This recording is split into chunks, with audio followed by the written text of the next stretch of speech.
Welcome back, everybody, to Ace Attorney Investigations. Second stream, second night. And, already I think Edgeworth is on the edge.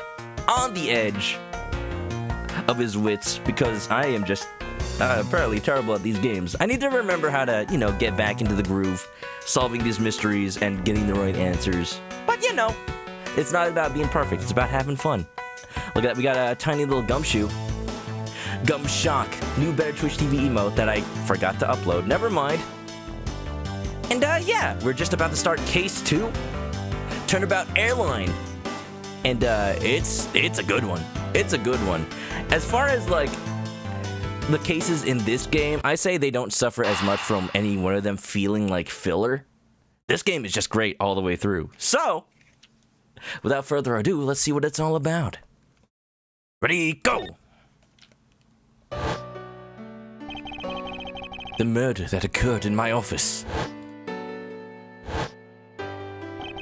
The return of the great thief, Yatagarasu. Thinking back, everything began on that fateful day, 2 days ago. 2 days earlier.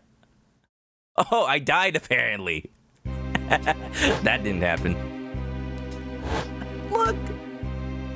Our Ace Attorney approved, ESRB rated grape juice.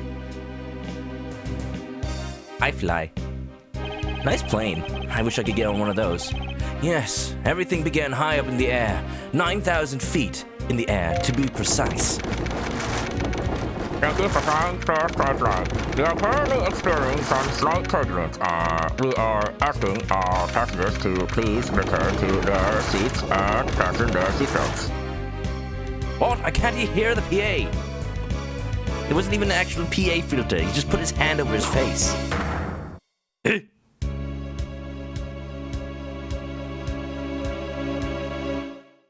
Oh, what a waste. What a waste of juice. I'm serious, it's actually grape juice. They don't have wine in the Ace Attorney games. And the games, a lot of them are rated M. It's not because of censorship. That's just what they are. March 12th, 6:13 a.m. Flight I-390, first floor, lounge. This plane has multiple floors? Oh, it's one of those fancy ones. I have never been on a plane that big. Have you guys? Ooh, Edgeworth must have been through hell during all of this. In the main games, he's notorious for having a fear of earthquakes. Turbulence? Basically an air earthquake, dude. Why do I feel like I just woke up from a horrible nightmare? 6:13, huh? Guess I was out cold for about 10 minutes. Slight turbulence indeed. Ladies and gentlemen, we are currently experiencing some slight turbulence. For your safety, we ask that you return to your seats and fasten your seatbelts.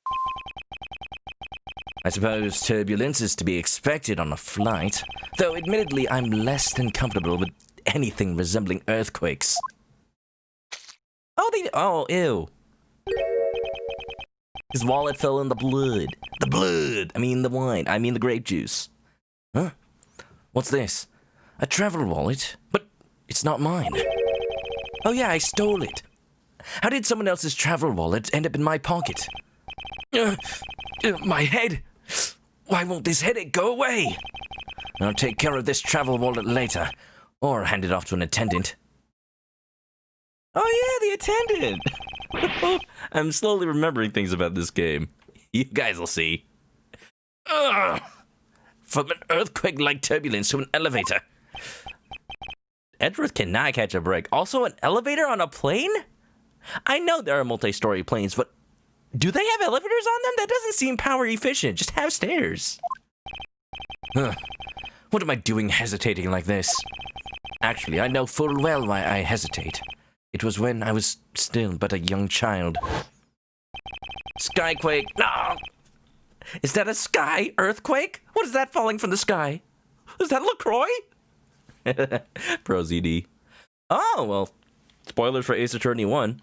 I was caught up in a murder that happened in an elevator. But how long am I going to let my past haunt me? It's just an elevator. I'm a grown man now. I need to behave like one.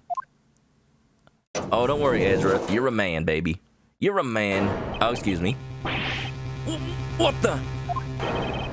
You know, Edgeworth has really got to stop meeting dead bodies like this. It's like he's a Danganronpa protagonist. When in the world happened? Is there something wrong, sir? I must ask that you please return to your seat. He's dead! Please, calm down. We mustn't jump to conclusions without all the facts. Don't accuse me of murder. That's happened too many times in my lifetime already. What's wrong? Did something happen? You're a murderer! No, you have it all wrong. It wasn't me. Whap, whap, whap. Just like a Danganronpa protagonist. Edward, you should have flown economy for once. March 12th, 6:41 a.m. Flight I-390, second floor, first class. First class. Oh, look at that. So this is one of those first classes that actually have like reclining seats. You have your own little area. Like, how many seats are even in this first class? I'm gonna count them when I get control, but it can't be a lot. Look at that. A plane, you're lucky to get one window to yourself. Sometimes you're like on the wall that's like in between the windows. And then here you got like two and a half windows just to your own area. This is first class. How much this must cost a lot. Everyone, I'm sorry to interrupt, but I have an important announcement. Teneiro. I am one of your flight attendants today. Rhoda Teneiro. Bless you. Unfortunately, we have just had a minor accident on this flight. An accident? Don't treat us like we're stupid. I got a glimpse and it was a murder. What? Murder? What's going on with this flight? Everyone, please calm down. There's no reason to panic. This flight will stay on course and make its scheduled landing. We are still currently in the middle of a rough patch of turbulence. So until we are out of this area of turbulence, I ask that you please remain seated. But someone was killed, right? I mean, what about the killer? Let me off! This is like the modern version of the Murder on the Orient Express, dude. Except it's murder 9,000 feet in the air. Please, there is no need to feel threatened. Attention everyone, this is your pilot speaking. A body has been discovered. Hoo-hoo-hoo. Monokuma's the pilot. Plot twist. We have already apprehended the culprit. No, it's not me. Oh no, he's all tied up. Oh, that's gonna give people ideas. So many ideas. I ask that everyone please remain calm. What the heck is he talking about? Why should we remain calm? My name is Miles Edgeworth. I'm a prosecutor, and I assure you I am not the killer. At least I don't think I am. He did wake up with, like, no memory of what happened. Ha! Being a prosecutor doesn't make you incapable of murder, buddy. I ain't your buddy, pal. I ain't your pal, guy. Now you listen here. I am not the killer. I simply found the body. And according to the rules of Danganronpa, the killer is besides the three people that have to discover the body, so there. So you say. However, I am sure that you are the perpetrator of this crime. You didn't see nothing. Also, the emulators, that chair's got a little break in it. It's one of those fancy chairs. The headrest comes off. I swear on my honor as a professional flight attendant. Oh, is that right? No, Edgeworth. I know what I saw. And there's even very strong incriminating evidence to back me up. It's forged! I know a thing or two about forgery. I mean, what? What kind of incriminating evidence is she talking about? Also, she's a flight attendant. What does she know about incriminating evidence? Unless she's a lawyer in disguise. First we got lockpicking lawyers, now we got flight attendant lawyers. What's next? Swimsuit model lawyers? Oh, don't tell me that. Don't tell me that's a thing in a future Ace Attorney.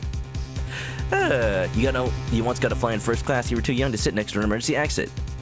Even then, like, different airlines have a different definition of first class. Some of the planes I've been on, first class just kind of means, like, you have 2 seats per row instead of 3, and you're slightly less cramped, but it's still pretty much a normal seat. Yeah. We've already alerted the proper authorities at our destination. I'm guessing this is when Edgeworth's flying back home. Until we land, you will remain in our custody by the powers vested in our captain. I'm very sorry, but please understand our situation. Your situation? I'm more concerned with mine and the direction it's going in. I'm not about to just sit idly by while I get accused of murder. Not this time. Not this time. Phoenix Wright isn't here to back me up. Your first class tickets cost about $15,000 or $35,000. Either one is too much, man. Yeah, I'm not flying first class. Put me in the cargo hold. I'm sure they'll put a chicken pen in there. Is she right in disguise? You know, just slick that hair back a bit. You know. Wait a minute. I'm seeing it. Right, is that you? You can't hide from me. Oh yes, your disguise. It's paper thin. I know that glance anywhere. Come on. OBS doesn't like to cooperate these days. I'm trying my hardest. Hiya. Boom. Boom.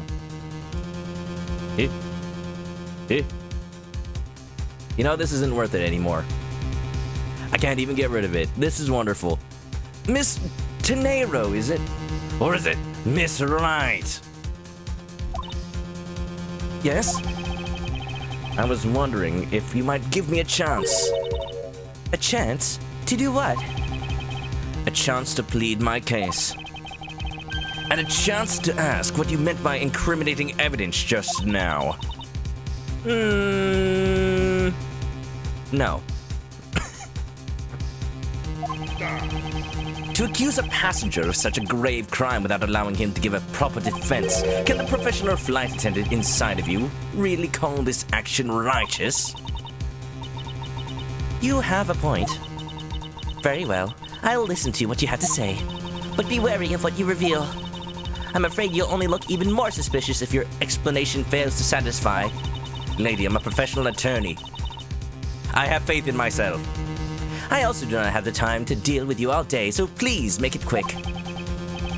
Of course, as you wish. Good. Very well then. Let's get started. I know for a fact that I didn't kill that man in the elevator. Woo! Arc words for Edgeworth. What I don't know is what sort of evidence she has up her sleeve. Again, short sleeves. Just like Jack Sportsman. Oh, Jock Sportsman. Get it? Jock Sportsman? I didn't call it out because I assumed you guys got it. Jock Sportsman. But I'm certain it doesn't fit with how the crime really occurred. Ploopster for Wisconsin, what's up? Oi oi. Hoi hoi. What Miss Tenero saw. Oh, we're starting with testimony now, huh? Testimony? Francisca was a swimsuit model sometimes? Okay. Well, if those Capcom art books are anything to go by.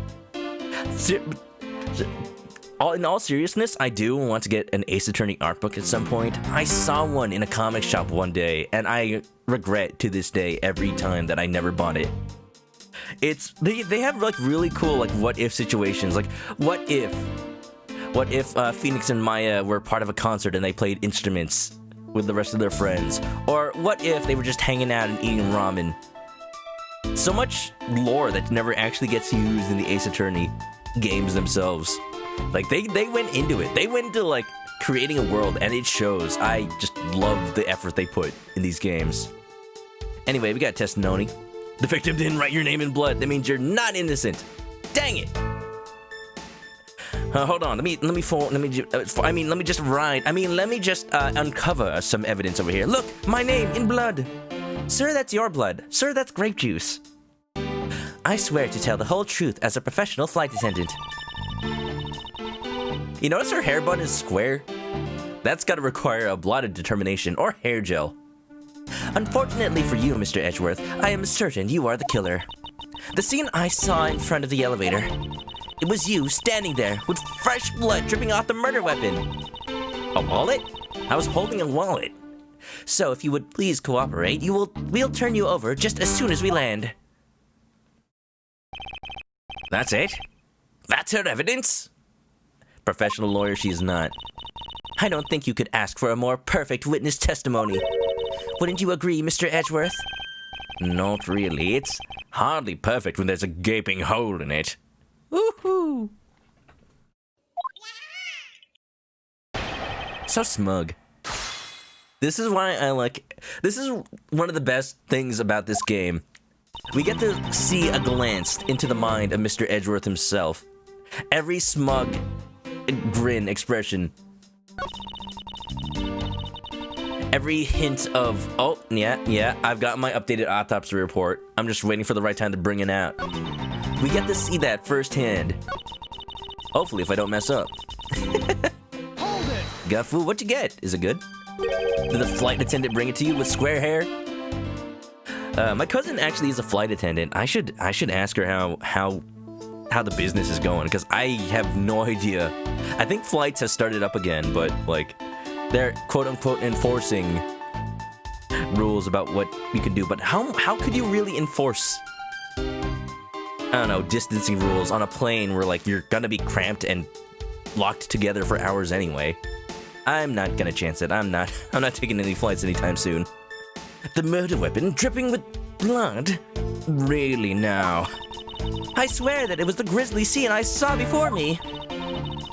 Thank goodness it wasn't the passenger who saw, or there'd be widespread panic by now. As I recall, you were quite panicked yourself at the time. Yes, but it's not widespread. Excuse me? You were scared enough to misread the situation and accuse me of murder. Nonsense! Professional flight attendants cannot afford to be that flustered. She seems a little flustered right now. Look at, she's got a twitch going on. And I don't mean streaming. I witnessed the murder scene and I'm now listening to your defense. All with a smile. Wait a minute. Hey, Ro, what's up? We're on a plane. Apparently, you also lie with a smile on your face. Woohoo! That's the kind of sass that you don't get from Phoenix. Like, with Phoenix Wright, it's like, oh yeah, I understand completely what's going on. And his little blue text is like, oh no, we gotta find something fast. Which is funny in its own right. But still, this is completely different. The Majima to Phoenix's Kiryu. No, I don't know enough about Yakuza to really say that. Werewolf, Kamen Rider, thanks for shouting out Werewolf. How are you guys doing? Welcome on in, welcome to Ace Attorney. We're, trying to prove ourselves innocent, as usually happens in Ace Attorney. We found a dead body on a plane, and we've been accused of the murder. How do I know it wasn't her? Because the game would be over way too fast if that was the case. At least this trial. I mean, at least this case? Yeah, everybody go check out Payworld. Today was Smash Night, right? I hope you guys had a fun time. Anything special going on, or just, you know, just playing regular old Smash? Yeah. Dr. Professor Steal Your Girl, what's up? Welcome on in. We are Wolf, hello. Welcome on in, Raiders. And yeah, enjoy. Is that vibing now, Toe? It sure is. We need extra detective work because Gumshoe sure isn't helping us. He's not even here. So yeah. So if you would please cooperate, we'll turn you over as soon as we land. Let's see. Hold it! I want to get more information about what she thinks she saw so we can refute it. Like, oh, what was the weapon? You were holding a brick. Like, no, it's a wallet. Yes, what did you see in front of the elevator? That's what I was just about to tell you, Mr. Edgeworth. Framed by the elevator doors and bathed in the light coming from within. Not that. Hold it! I'm sure it's probably just, oh, show the wallet to the murder weapon one. I am not the culprit, and yet you would keep these restraints on me. Mr. Edgeworth, please try to understand what kind of situation you're in right now. And what exactly is my situation? I have the backing of the captain to keep you bound in this way. Don't lie, you just like it. Keeping Edward bound? What's next? Are you going to gag me? Oh, well, I wasn't going to tell you, but yes. Oh, nice. We are within our legal right to restrain anyone who might threaten our captain mid-flight. In essence, you're in the same situation as someone who's been arrested by the police. So I might just stay restrained until I can clear up all of her doubts. At least I'm close. Her mistake shines like the silver lining on a dark rain cloud. And I'm going to capture some of that light with evidence! Oh, that's good. I should have saved that for later. Is he this poetic all the time? Alright, let's do it. This might work now. I tried to configure it as best I could. I haven't tested it, though. Objection! Objection! Ooh, it actually worked, though! I'm serious. That wasn't me pressing the button. Yeah! Smash that was good. That's good, Werewolf. Yeah! Did you win? Are you winning, son? I did all the modes today. Who did the modes? Majima doesn't meet Ace Attorney until... Right! Kamen Rider. If you can get a picture of that. Project Cross Zone. There was actually a crossover between Yakuza and Phoenix Wright, where, like, Majima thanks Phoenix for defending him in court. Oh, that is amazing. I still can't believe. Capcom does some good things sometimes. Miss Tenero. Whoa, what is with the yelling all of a sudden? Force of habit. Seriously, in Ace Attorney, they yell so loud, it produces a gust of wind, at least in the anime. Well, it doesn't matter. Miss Tenero, you say that you saw the murder weapon dripping with blood. Is that correct? Yes, all that blood. Drip, drip, drip. Was that necessary? That's a bit creepy. Just recalling that scene sends a chill down my spine. And before she's actually a crazed serial murderer, I don't think so. Yeah. Werewolf's gonna get some food. All right, Werewolf, have a great dinner. You deserve it. This isn't even the first time Edgeworth was accused of murder, and yet the circumstances are somehow very similar. Sorry, but your so-called professional flight attendant training has failed you. I'd like to direct your attention to this. To what? To this. Do you know what this is? Oh yeah, if you never dropped the wallet in the grape juice. It's a travel wallet, right? But it looks a little big and bulky. Clearly a murder weapon.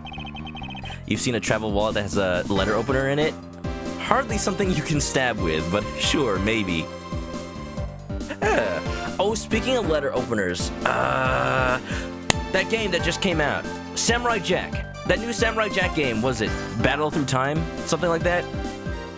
I was really tempted to get the special edition on limited run games. It's really cool. Hold on. Samurai... How about I just do limited run games?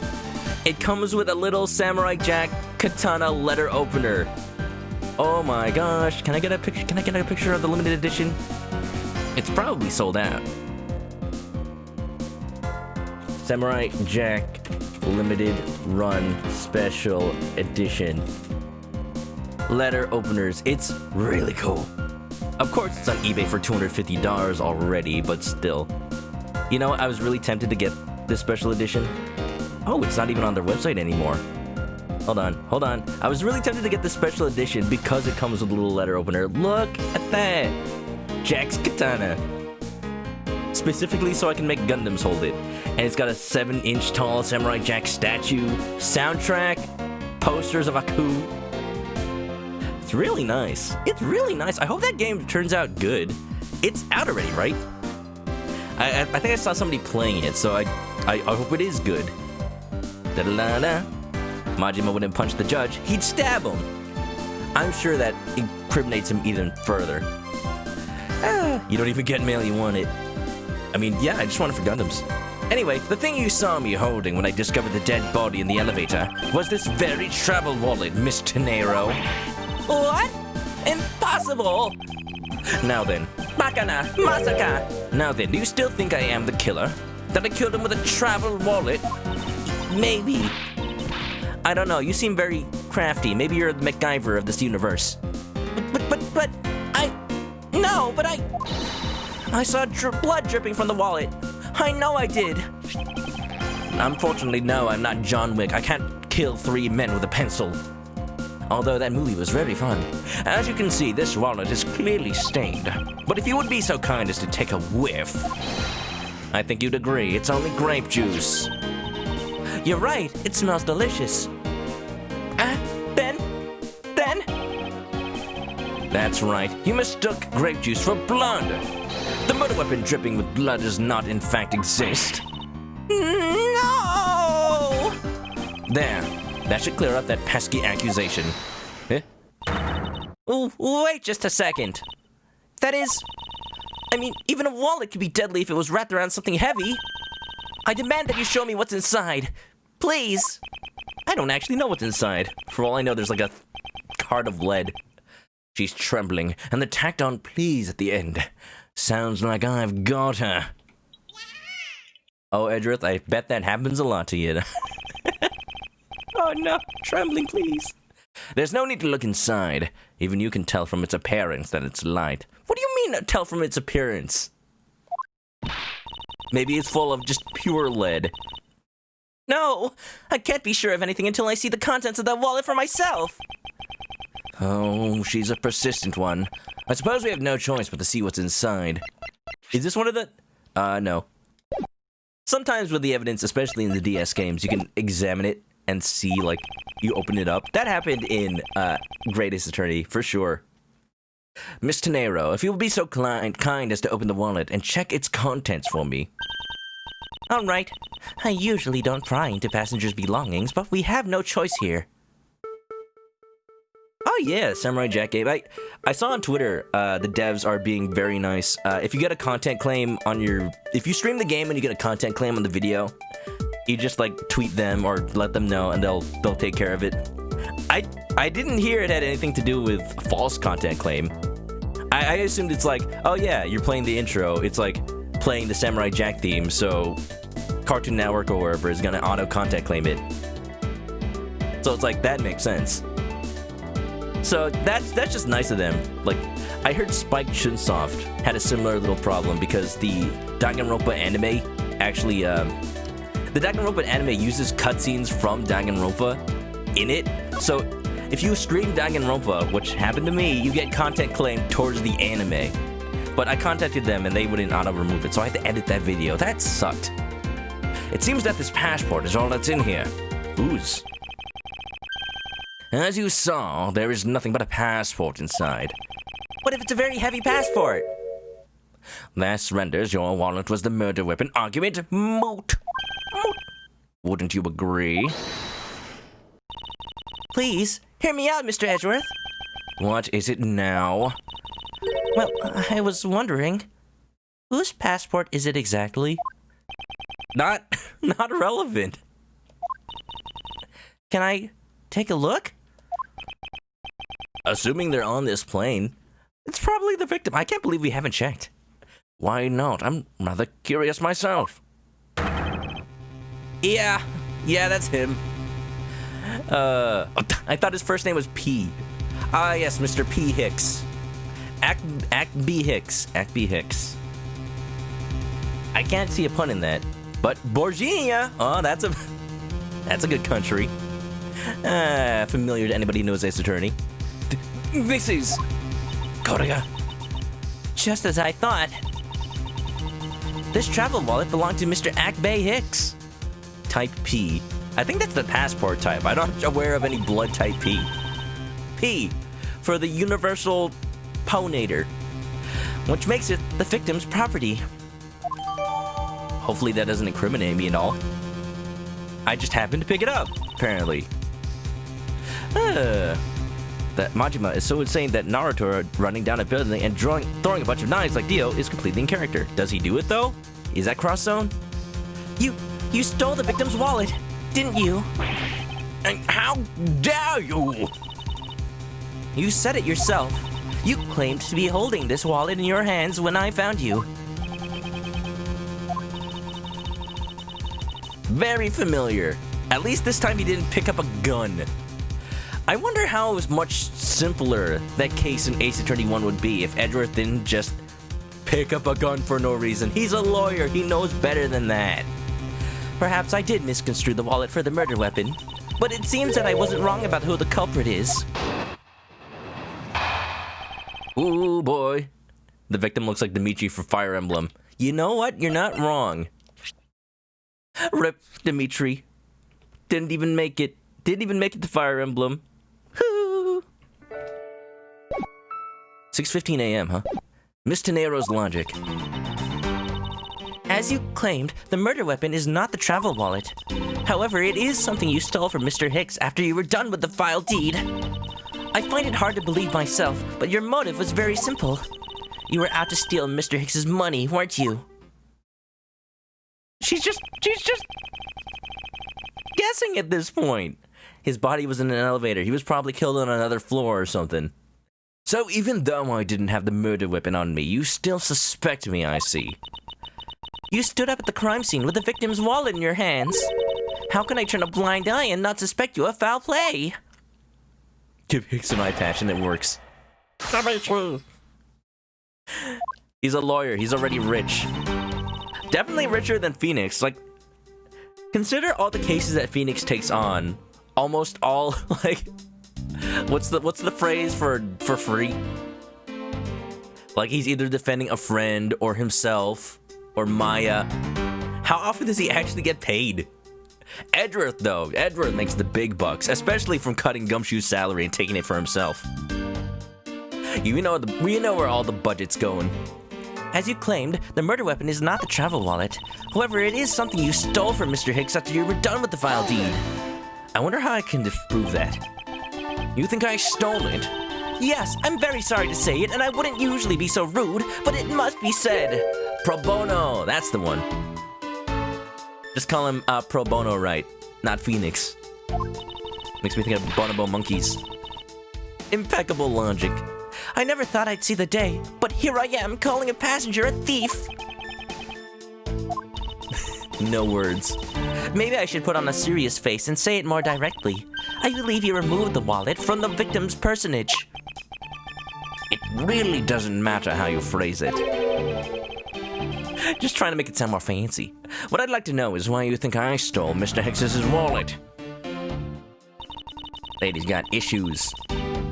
She's not even the most crazy flight attendant on this plane. I find it hard to believe myself, but your motive was very simple. Hold it! Hold it? Hold it! Hold it! Hold it! Fine. Hold it! I don't think I have any sort of motive to speak of. The microphone's working sometimes. I assure you, on an actual DS, it works way better. I've never met Mr. Hicks before, and our only connection is this one flight. But that is more than enough of a reason. How do you figure? You have to think about how many people that you see on a plane and that you'll never see again. You'll never know, like, what if they're on a connecting flight, they end up going to a different city entirely. Like, maybe you're visiting New York or something, but maybe they live there. You'll just never see them again. And especially, like, when I was taking flights to anime conventions last year, I would see people who are clearly also going to the same convention because they were, like, wearing anime shirts or they had poster tubes ready to go. It's amazing that you connected to somebody else who may live miles away, but that one thing. He was sitting in first class, and I think the implication is quite clear. You were out to steal Mr. Hicks's money, weren't you? Hold it! Hold it! On a real 3DS, on a real DS, you think it takes any sound? It recognizes something. I know because when I was playing the Japanese version of Ace Attorney 4 before it came out, they had like a translation patch that I put on a flashcard. The text was in English, but in order to do the objection, I actually had to say, Igiari! So either they count syllables or something. You think I was after his money? Where did the cockamamie idea come from? I love the vocabulary in these games. Cockamamie. Totally insane Animaniacs. Oh, we got new news about the Animaniacs reboot. Apparently a lot of the characters aren't gonna make it in. And that's probably for, reasons. Obvious reasons. Like, Hello Nurse, Minerva Mink. But even, like, Slappy and the pigeons are only gonna have a cameo? These are different times. I just hope it's good, I'm gonna withhold judgment. True, you were also a passenger in first class, but I thought something was off about you and those deeply etched lines on your forehead. What do you deeply etched? I'll have you know it's perfectly smooth. I moisturize daily. They're not lines. They're perfectly normal and a part of my natural face. Hit a soft spot. Edgeworth doesn't like to show his age. I don't think I've ever met someone with such terrible countenance on a flight before. You haven't met a lawyer, lady. And that's when it hit me. You had the face of someone with money trouble. No. I had the face of someone who oversees someone with money trouble. She really is making a fool of herself, pursuing this line of logic. Lady, if there are any stress lines on my face, it's from Gumshoe. I should spare her and present the piece of evidence that contradicts her testimony. Edgeworth is old. I know in some games the profiles actually show... I can't check the profiles right now. Some profiles actually show his their ages. Let's see, Sky Magazine, Detailed Meal Movies, check the check button. How could I just have this? So, we gotta watch all of this. It's a schedule, so that's probably gonna come up later. Perhaps you know, 6:15 a.m. inside the elevator. Interesting. That is clearly the murder weapon. That cat? I don't know, that cat looks like he's deep in thought. Given that I have pretty much nothing else... Given that I pretty much have nothing else, I bet it's that. Do. But the fact that there's no wallet in here? There's no money in here? Let's see. It's a bit weird because I wouldn't know that there wasn't money in here, but... Objection! Apparently that's it. I wonder if I might get a word in, Miss Tenero. Oh, what is it now? Miss Tenero, I wonder if you noticed the contradiction within your own testimony. What are you talking about? I'm not presenting the badge. Not when it actually damages me.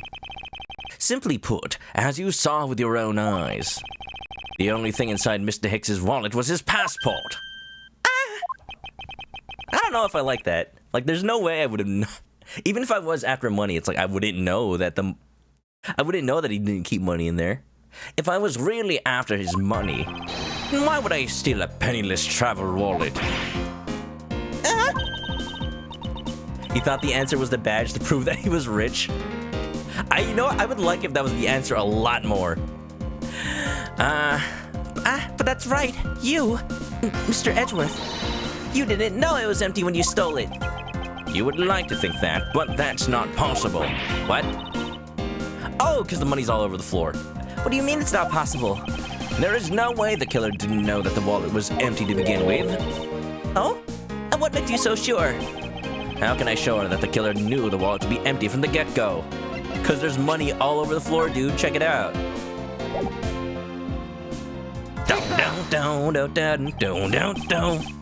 Edgeworth badge does look cool. It's the prosecutor badge. I would like to get a picture of real-life prosecutor and attorney badges in Japan, because they really do look like that. I would like to somehow have a real one. I don't... You think they sell them? If you recall the crime scene, I admit that the wallet was probably not empty at the time of the murder. That's pretty evident by the bills and cards strewn around the inside of the elevator. You doubt I can buy one? Maybe a bootleg one from China. Look at her face. Oh no! I think you've come to realize the problem with your logic. I would surmise that the victim's wallet fell out during their struggle, and that's when its contents emptied out onto the floor of the elevator. I doubt the killer could have missed such an occurrence. Then you're saying? Yes, according to your supposition, if I were the killer, I would have been going after the wallet I knew to be empty. Werewolf, welcome back. What did you get for food? Was it a super egg? And since I would clearly was not attempting to gather the scattered money, it renders your argument of theft completely invalid. Forgive me, please.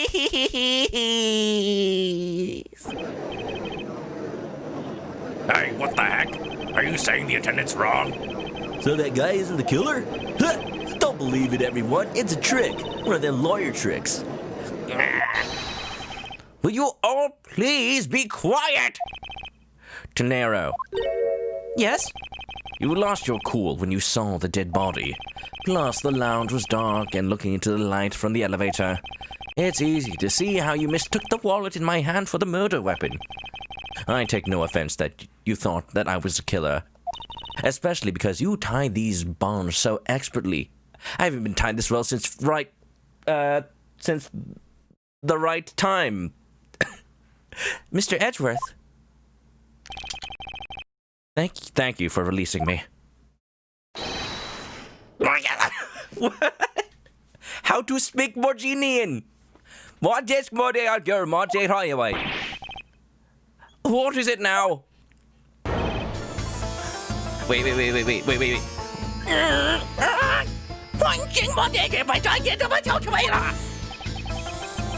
Mr. Nero, you could please translate, I'd be much obliged. This man speaks in tongues. It sounds like Borginian, but I don't understand any of it. There's another attendant on this flight who...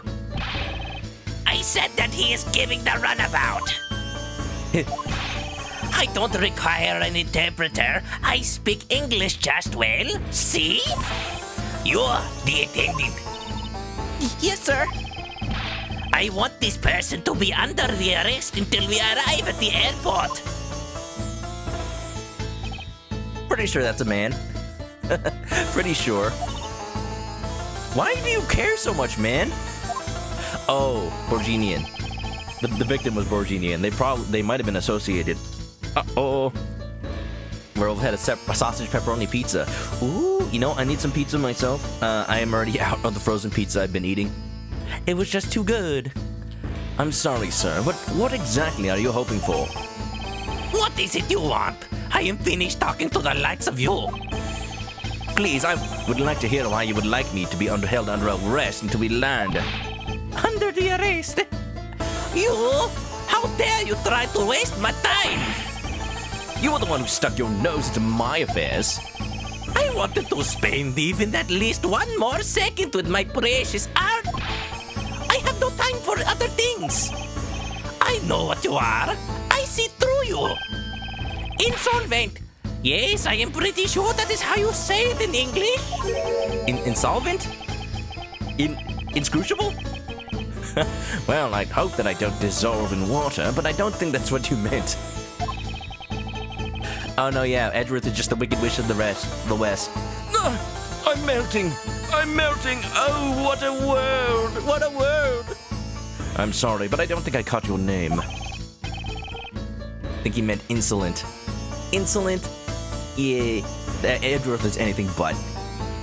I am Zinc LeBlanc II. I am a very wealthy man in the Borginia. But I am not an ordinary rich man. I am an art dealer, a rich seller of beauty. He's crazy red? I bet one of those is a forgery. Hold on, let me check out my, let me Google the right art piece. See if it's real. Mr. LeBlanc, what did you mean just now? Pardon? They're just taking whatever they can to make the name sound foreign. LeBlanc. French? I guess. White zinc too? When you said that Mr. Edgeworth was giving me the runabout? I had to explain? Unbelievable! I will say it once and only once. I do not have even a second to waste. Time is money, as they say. Yes, and yet you continue to blather on.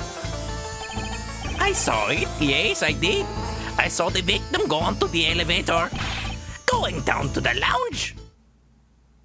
Whoa, this man has no neck. It was exactly at 6 o'clock. And what's the significance of that time? At 6, he says. Body found at 6:15. Wait. You saw him at 6? What's the matter, Mr. Edgeworth? He understands, I see. Miss Attendant, what time do you discover the body? Well, it was a little after that patch of turbulence, so I would say around 6:15. Hicks was his name, was it? Then I say that man Hicks was killed in the 15-minute time span. And the only person in the lounge at the time was this prosecutor, yes? Hold on, how did you know he went straight down to the lounge? Was there a little light above the elevator that go ding, ding, ding? Or maybe he stopped on the way?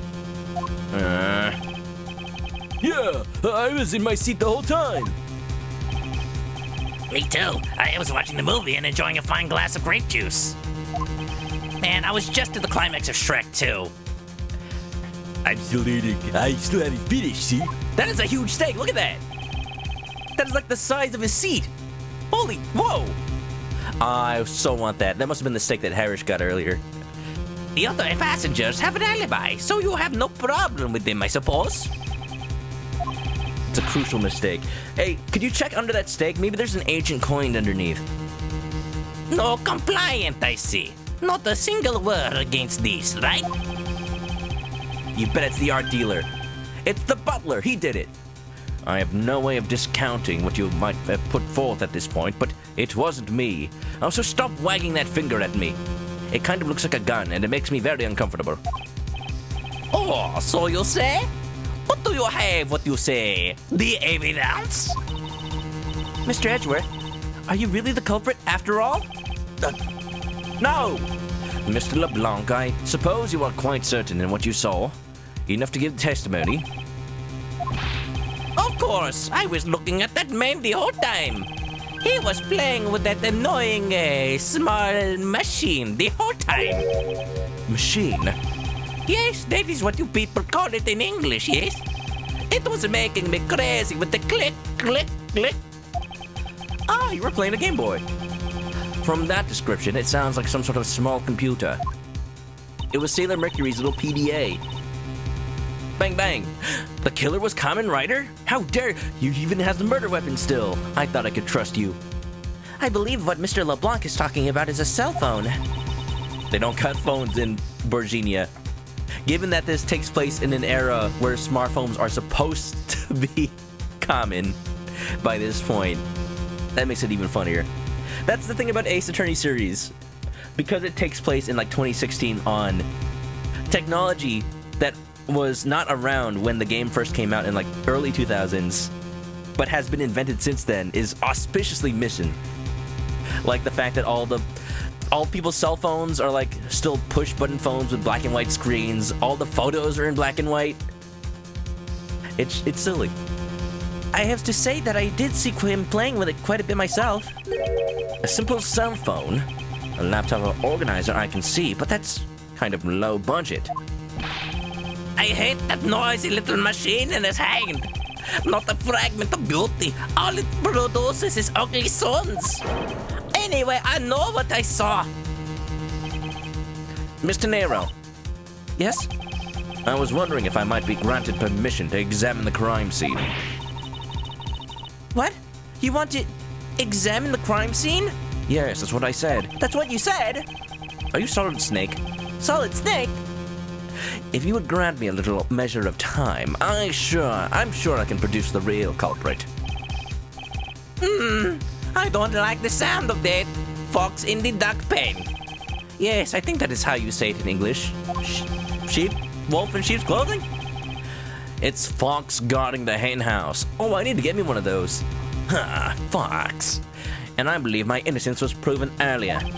And if I'm given the chance, I can clear up all the remaining doubts. Mr. Nero, if you wait until we arrive, there is a good chance that some evidence will have been destroyed by then. The real killer is still at large. I understand. Let me see what the captain has to say. Ha! This should not be approved. Please, Mr. LeBlanc, in an emergency, all decisions are to be made by the captain alone. Now please, wait here while I go ask the captain what to do. I'll be right back. Bye-bye. Thanks for the hydrate. You are not planning to erase evidence when you are doing your investigation, yes? Of course not. Ha! We will see. Mr. Edgeworth, you have the captain's permission to investigate the crime scene. What? Unbelievable! I am in your debt, Mr. Nero. However, there is one condition. I am to supervise you. Can you agree to that? Of course. I see no problem with that stipulation. It is only natural, as I am still a suspect in this case. I take full responsibility and will watch Mr. Edgeworth's every move. Every move. I'll even record it. I hope this is reassurance enough that there will be no foul play. I need a hen house. It's the chicken coop. All these subs in here, you know? They need protection. Now then, Mr. Edgeworth, shall we proceed? If you should need my help with anything, please feel free to touch the partner button. Oh, we got a new partner, boys. Gumshoe's fired. Again. It's time to head to the scene of the crime. The first floor lounge. Bold of you to assume that's the scene of the crime. Technically, the scene is the elevator. He does have a very fancy cravat. It's a nice cravat. Very suspicious cravat. Thank Twig, what's up? So yeah, if you missed it, we are on a plane. It's basically Murder on the Orient Express. Closed room murder where the room is the entire plane. It's a huge plane. We're in first class, and by first class, I mean like this guy's got an entire like apartment to himself. This guy's eating a steak the size of himself. That cow must have been huge. You guys baguette, and is that a parfait? If I may have a word with you. Yes, steak, awesome. That's great to hear. However, I would like to ask you a few questions.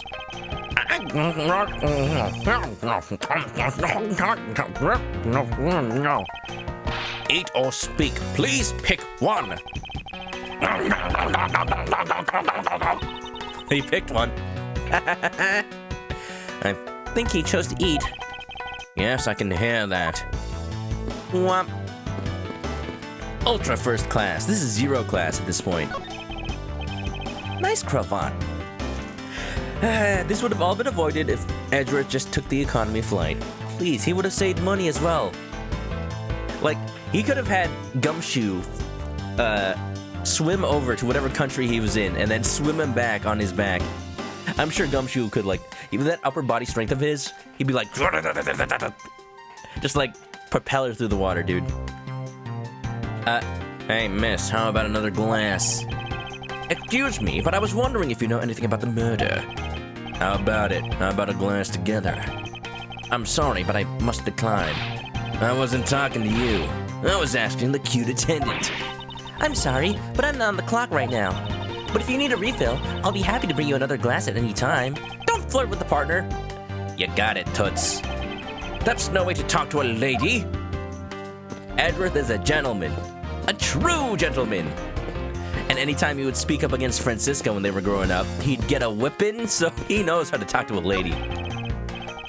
That parfait is the size of Edward's torso. The whipped cream would be his cravat. Partner bun. We're Paper Edgeworth. If only Paper Mario still had partners. Don't get near me, would you criminal? He said, "Don't get near me, you criminal." I understood him. He's not speaking Borginian. I am not the killer, and I intend to prove that starting now. But that's contrary to the facts. He says, but that's contrary to the facts. I can understand his English just fine. Thank you very much.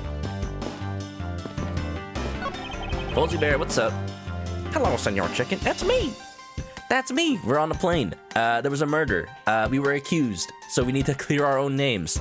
Very, very common occurrence in Ace Attorney, you know. This was Mr. Hicks's seat. I don't see the machine Mr. LeBlanc was talking about. Perhaps it's in the elevator? Maybe. We should probably head down to the crime scene now. Alright, let's go straight on there. Ooh, oh, I know. Excuse me, but may I have a word with you? You there!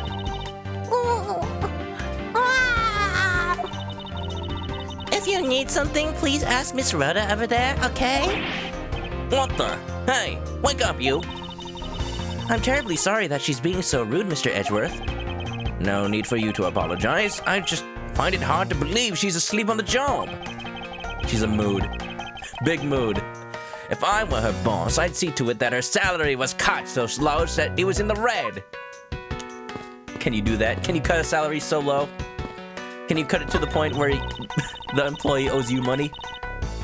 In order to preserve the crime scene, I'm afraid the elevator is not in service. To get to the first floor lounge, we should take the stairs. Alright, emergency exit. That leads to the emergency escape hatch. You can't go there in mid-flight. What's the probability that the criminal escaped through here? 100%. Oh, let me finish my thought. I'm 100% certain that they didn't. When I'm searching for an answer, only complete thoughts need apply. Who is that colorful man and why is he vibrating? Oh, he's firing his invisible guns. This is Zinc LeBlanc II, and he's very angry. He really thinks I'm the killer for some reason. Maybe an ulterior motive? Hurry up and investigate. Time should not be wasted. Precious human is human lime, is how you say it, I believe. Don't you mean precious is human life? Alright, so stairs. It's probably... I also like how he gave up his seat so that his big old urn could sit there safely. Did you get some of this food? How did you find your meal to be, Mr. Edgeworth? Come to think of it, I forgot all about it. I must have been asleep or something. Oh, I'm terribly sorry. Let me prepare you something right away. That's fine. What are you apologizing for, Mr. Nero? I failed in my professional duties by letting a passenger go hungry. Please, help yourself. If you see anything to your fancy, feel free. I think I'll take my time later, after I've solved this case. Thanks. I can subsist myself purely on murder mysteries alone. I feed on it, take its energy for myself. So much unprofessional behavior. This is probably the most Edgeworth interacts with other human beings in his life, dude. On public transport, or not really public transport, on a plane. Otherwise, he just, shelters himself up. March 12, 7:26 a.m. I-390 first floor lounge. LeBlanc sleeps in the urn. Oh yeah, it's actually a Borginian sleeping bag. Very traditional, very comfortable. And that's why he's shaped like that. Nice. Sleepy memories? Oh yeah. How am I, by the way? Also welcome on in Sleepy. Pretty sleepy, as always. But I took a nap during work time. Don't tell my boss. I'm gonna catch up on work on the weekend. That's the benefit of Fridays. I can be like, you know what? It's sleepy time. I'll be more awake on the weekend. But yeah, hope you're doing good. I want to thank you for your help back there, Mr. Nero.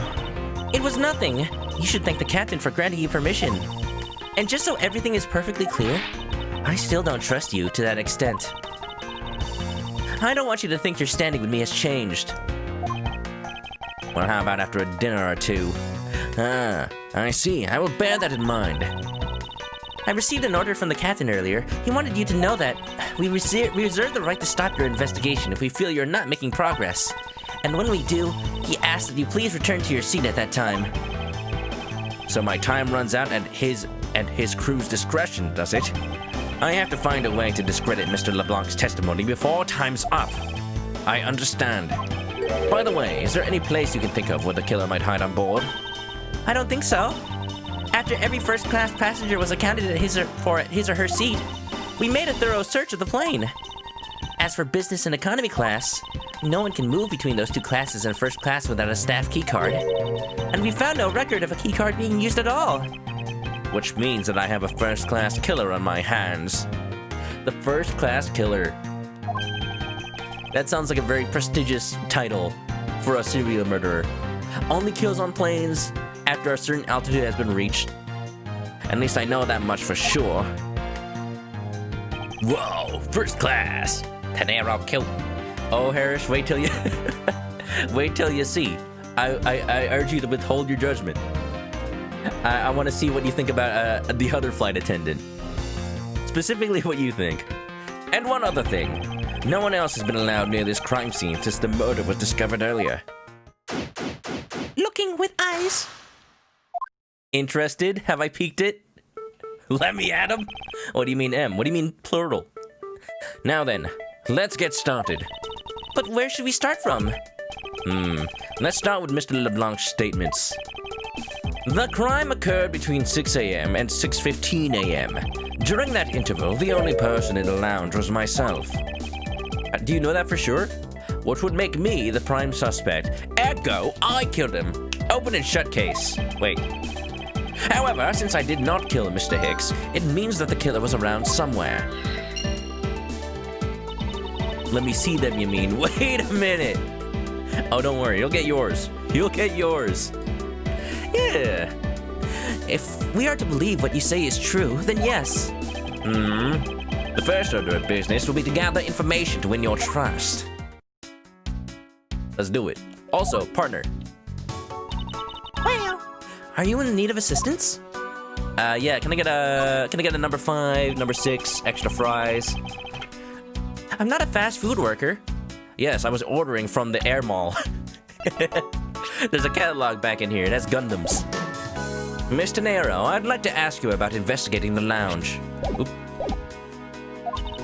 As long as you have the captain's permission, I can't stop you from looking around. And extra chicken nuggets, too. Yes, these Gundams come with chicken nuggets. Oh, I will say, today was like the second day of the Gundam Expo. And they're offering like limited... Yay, verily? What? I'm promising that I'm not gonna do anything funny. Oh, I should have read this interaction. It looked cute. I feel my honor as a man slowly diminishing. Oh, let's see that again. As if you could pass a message along, tell him I'm grateful for his spirit of cooperation. I will. However, please realize you're still under suspicion. To be honest, I still have my doubts about you. Of course, and I take no offense. Do you really understand what I'm saying? Yes, verily. Do you pinky swear you do on your honor as a professional prosecutor? I pinky swear I do on my honor as a professional prosecutor. Well, I guess that settles that. She turned that situation around so quickly, dude. She should be an attorney. Ooh.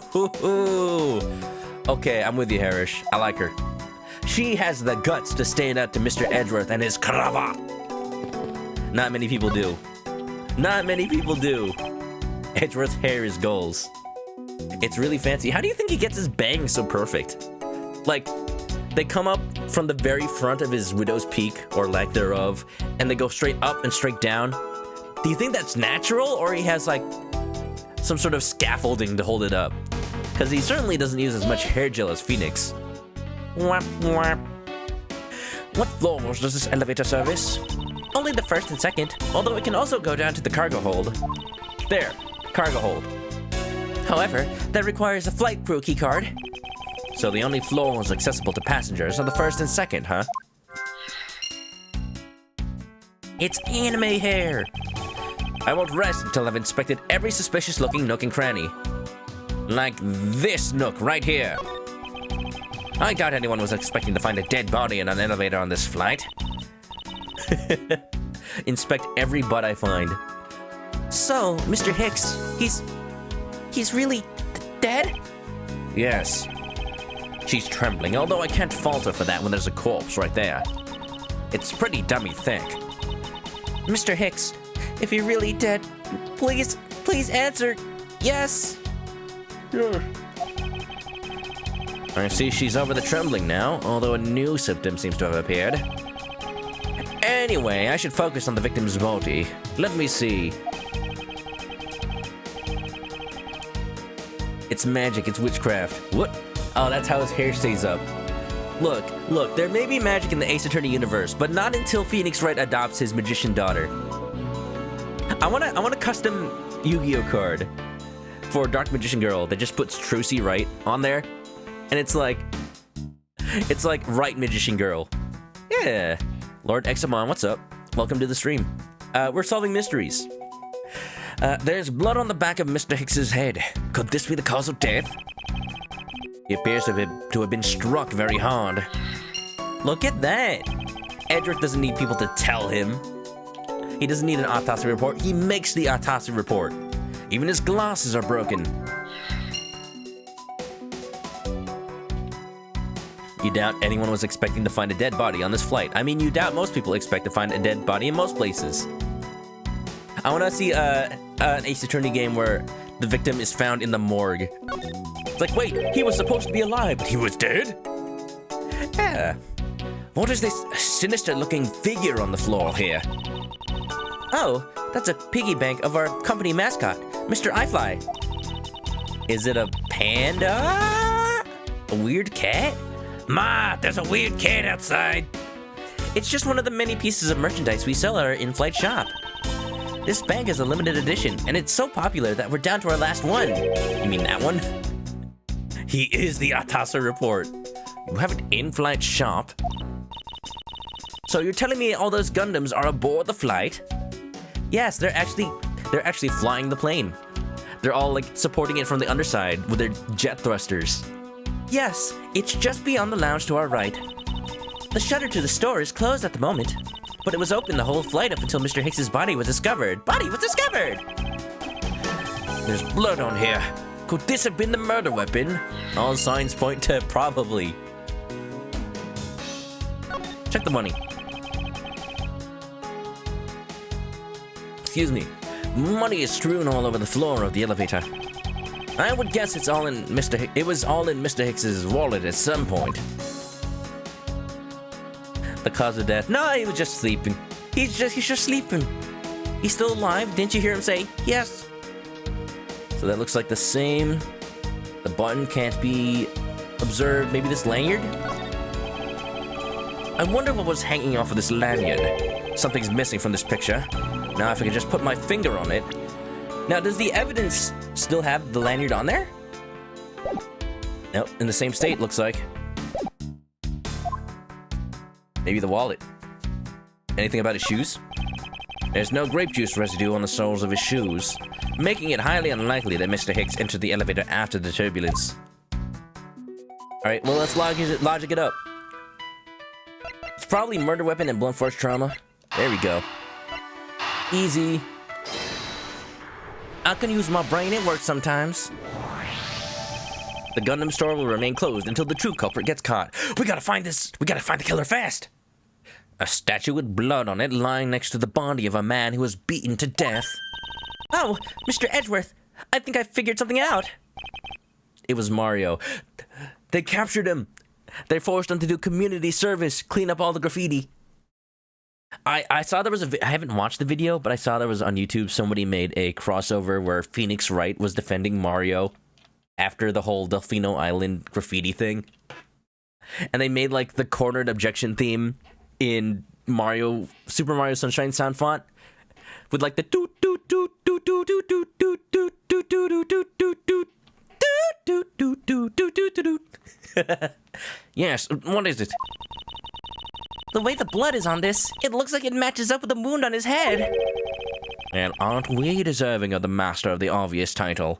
Edgeworth, that's mean. Well, what do you think, Mr. Edgeworth? Don't you think that's worth investigating? It would appear that this figurine is our murder weapon. Oh, I just knew it. I mean, I can't think of any other connection. Perhaps Master of the Oblivious would be more befitting. Master of the Adorable, maybe. The video's pretty good. I'll check it out later then. Doot. Doesn't look like anything else connects at the moment, unless maybe Elevator the Killer. But let me double check. So if I check the back of his head, now let's see if there's anything else I can examine down here. A murder weapon again. Let me just check something real quick. If I check the bunny again, will he say nooks and crannies? Yeah, that means there's something I missed. What if I check specifically his face, his glasses?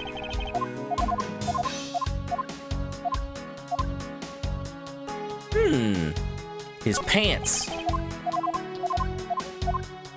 We'll get there. We'll get there eventually. Whoever killed him wasn't after the money. That is actually the conclusion we came to. It's interesting how, since this game doesn't really follow the traditional, the traditional investigation then trial. Sometimes you're making arguments purely based on the little information you know. I mean, that happens all the time in Phoenix Wright, but you usually build up at least a little bit before a case. As you can see from this case itself, we started off almost immediately into a testimony. It makes it a little bit more interesting because you're figuring it out as you go. The piggyback mascot was the murder weapon. It's the murderer. It's sentient. He just got up and walked around and bopped them on the head, dude. The real killer was greed. Oh wait, something in his pocket. Huh? There's something sticking out of his pocket. Hope he won't mind if I take a look at what's inside. It's a picture. Looks like he was on a tour. It looks like it was taken inside a building somewhere. Oh, and he was still wearing that lanyard. Dun dun dun dun. We gotta get Kamen Rider Triple O on this. Is that a detective Kamen Rider? Please tell me if there's a Kamen Rider that's like solves murder mysteries. Because mysteries are like my favorite kind of thing. Ooh, I can deduce. Like when I was a kid, I would always check out books from the library specifically for like the choose your own adventure mystery novels or just mystery stories in general. It's amazing that I've never actually read a Sherlock Holmes book, but maybe I should now that he's actually in the Phoenix Wright games. I'm sorry, the Great Ace Attorney games. Is this spot connected to the evidence I hold? Oh, not this spot though. Lanyard. There. Sokura! We know what was missing. Eureka! Eureka! Mr. Hex's machine is nowhere to be found. Oh, is that what's on his lanyard? His phone? I guess it is. Right. Because the phones in Japan and a lot of Asian countries like to have like loops on it to put on a lanyard or on a keychain. His machine? Ahem, his cell phone, Mr. Nero. I've never read them. I've never even played that creepy Sherlock Holmes game where Watson doesn't have a walking animation, so they just make him teleport behind you every time you take your eyes off of him. The one that's like a horror game. We'll show a video of that in a second. So I guess because it's not here. Yes, I think we can safely deduce that the killer took it. Doot. W is a detective.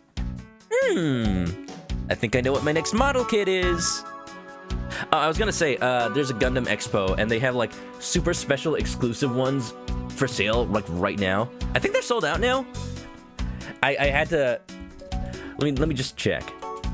Premium Bandai. I had to force myself not to spend money on any of these because they're fancy, but I don't need them.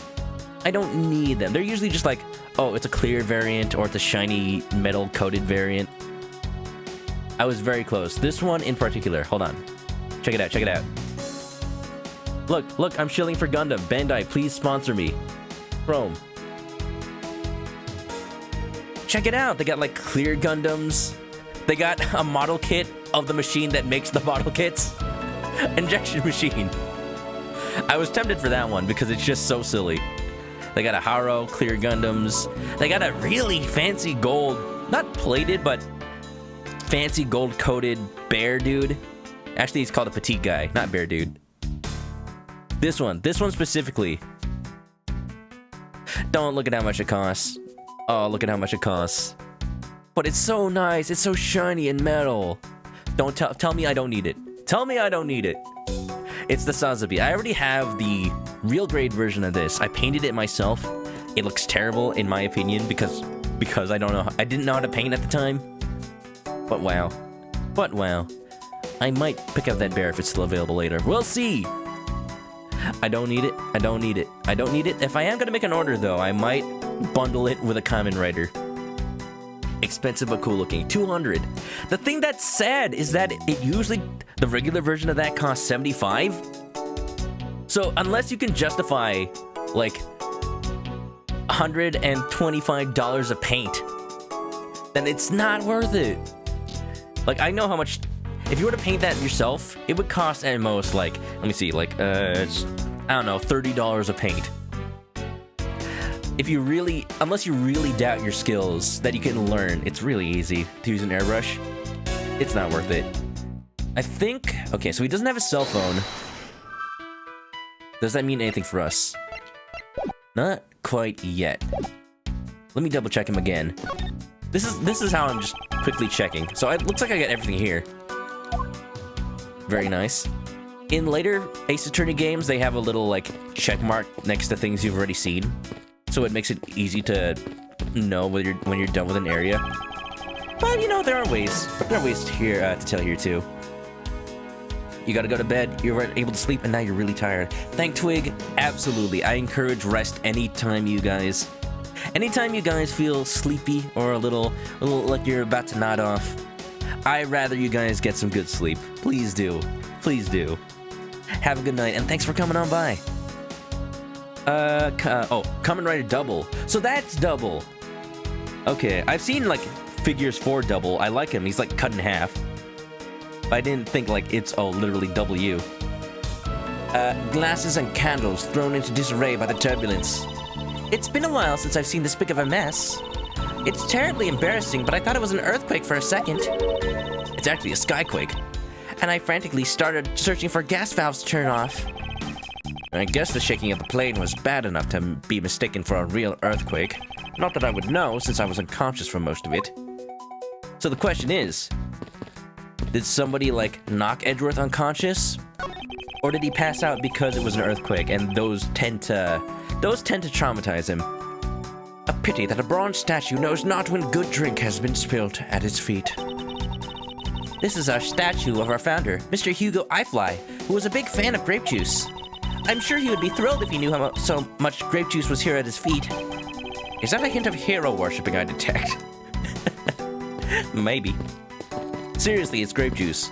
I absolutely bet if you played the original Japanese version, that's not censorship. Yeah. Double's gimmick is these two guys combined into one. Oh, that's pretty cool. I do want a model kit of them because that seems like it'll be pretty fun to like snap together the two halves. I'm not sure if the model can actually separate in half, but for sure he's going to be separate parts for each half because they're different colors. This toppled over chair, yet another victim of the turbulence. Ah, no! Look at all that grape juice staining the back! It may not look it, but this chair was extremely valuable. And you let the passengers just sit on it? It was? I know there's a museum somewhere in the US that has the exact theater chair that Abraham Lincoln was shot in. And for a long time, they just let people like touch it and sit in it. One, ew, it has his blood on there still. Two, like, no!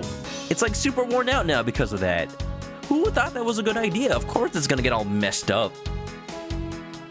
Oh boy. Yes, it was used when the Rocker Pals came to tour this plane. The Rocker Pals leader sat in this very chair. I'm sorry, but what are these Rocker Pals? That's not Clavier Gavin's band, is it?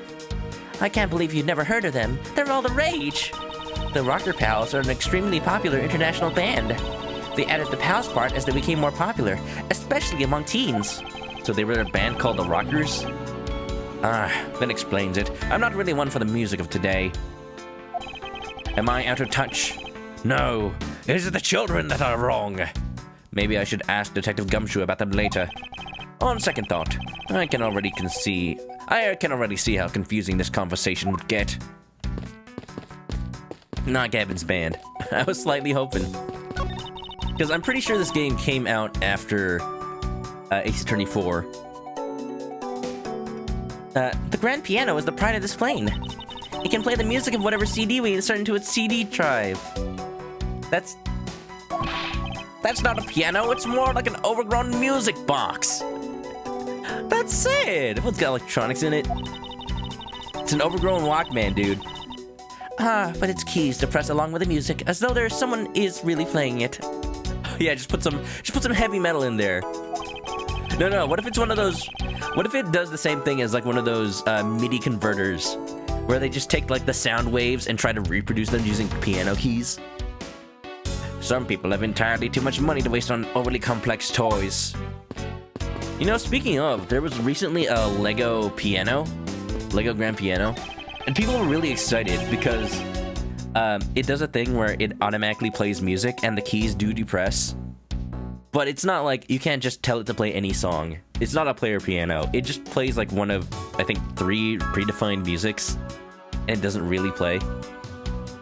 And I think if you try to actually play the keys yourself, they'll just like tip, tip, tip against the insides. It looks really cool, though. These bottles and glasses must have been broken by the turbulence. Why would you want to sit in a chair someone died in? I don't know. Why? Ask the museum that had it. Oh. There is quite a bit of broken glass here. Please be careful when passing through the area. Thank you very much for the warning. Please do not stick your head inside my torso. That felt really weird. Are you a ghost? Thank you very much for the warning, Mr. Edgeworth. However, no matter how kind you are towards me, know that it does not clear up any suspicions I have about you. I wasn't warning for the sake of clearing my name.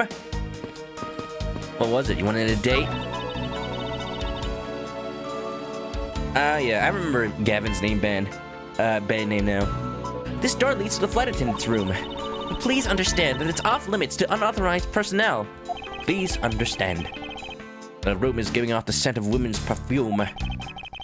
One would think that the perfume would smell great, but however, to me, it simply smells. Not that I have any interest in what lies beyond this door.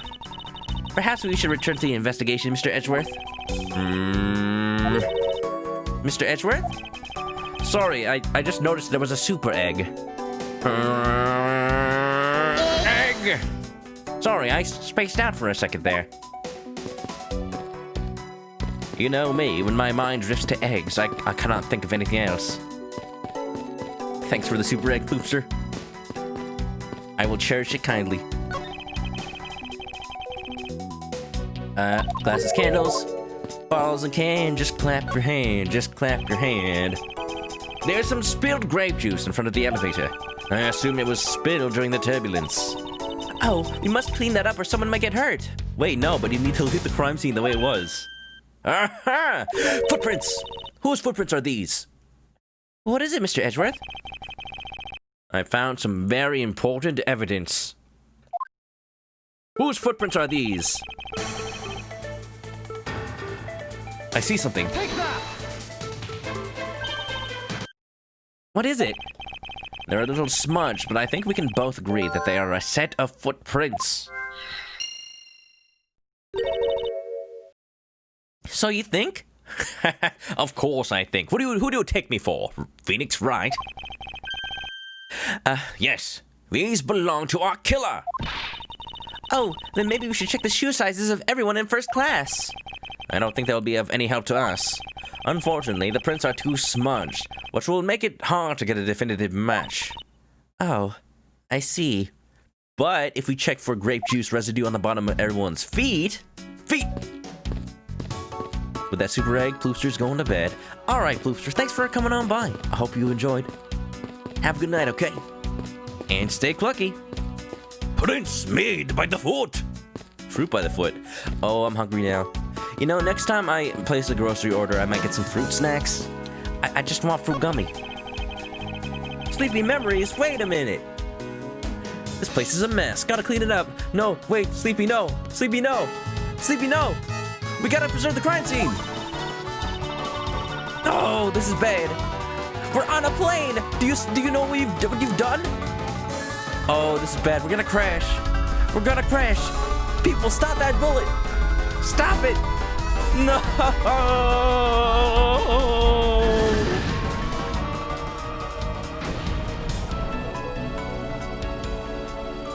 Oh, turns out it was a blank.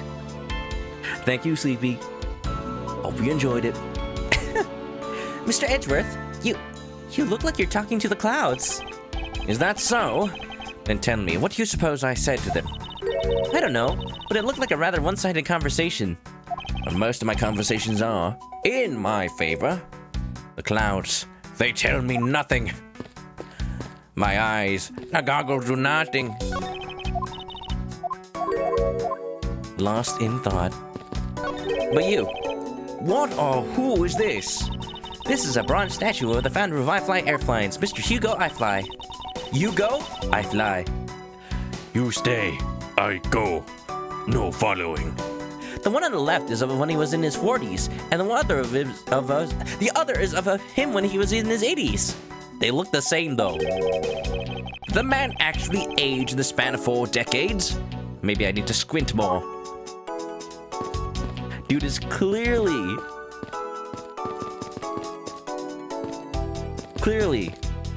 ageless. He's immortal. In fact, that's not a statue. That's him in hibernation state. He's turned to stone to preserve himself. Cool, the plane's bulletproof. Good to know. So the murder weapon was not a bullet. Just making sure. They're probably not gonna let me leave until I actually find what I'm looking for. I don't know, chat, do you see anything out of place? Maybe logic? Where's the killer? Spilled grape juice? Possibly.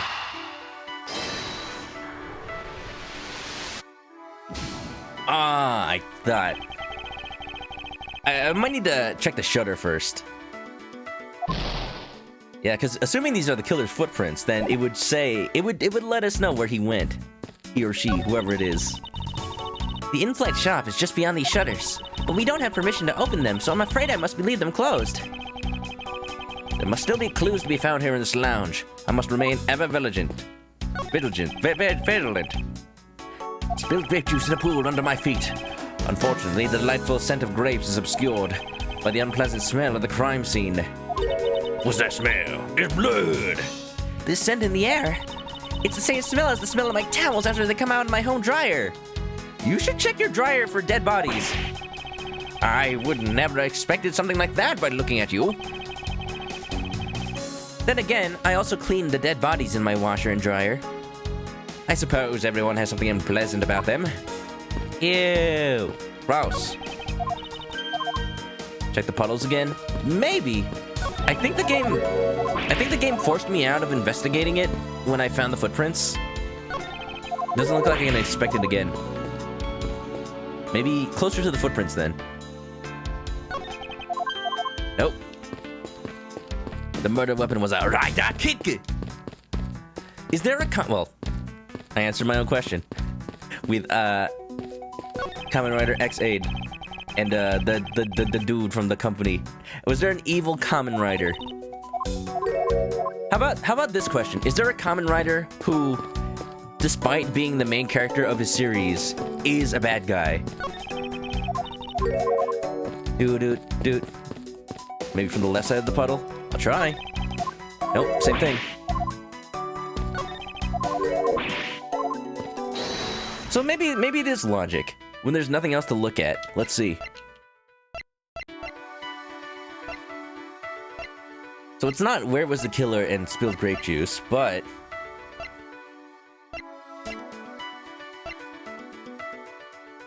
there are some evil secondary, tertiary riders. I see. You guys think there might be a connection here? Just say if you think there is. Just don't tell me which ones to connect. But I don't see anything immediately obvious. I already tried where was the killer and spilled grape juice. But maybe elevator and where was the killer? Let me keep looking around. Unfortunately, unlike the later games, it doesn't have the check mark that shows you exactly what you looked at. I've tried looking at this ice bucket, looks like. Nope, I'm just looking at the statue.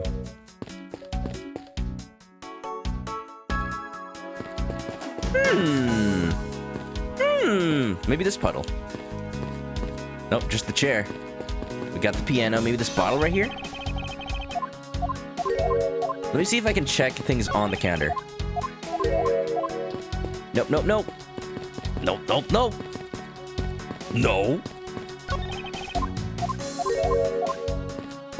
Okay, I bet it's logic then. Let's see.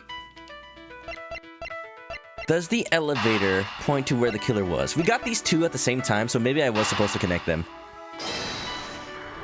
Maybe the killer used the elevator to escape. Yeah, that's it. That was it. So he was either on the first floor or the cargo hold. True, there wasn't anyone else in the lounge other than myself right before the turbulence. But if the killer was in the elevator along with the victim, then that's a different story. Can you prove that the killer... Oh, there you go. That makes sense now. He was in the elevator with Hicks, because in order to leave, he has to step on the grape juice. Boom. Bam. Thank you, ma'am. That is such a satisfying part of this game.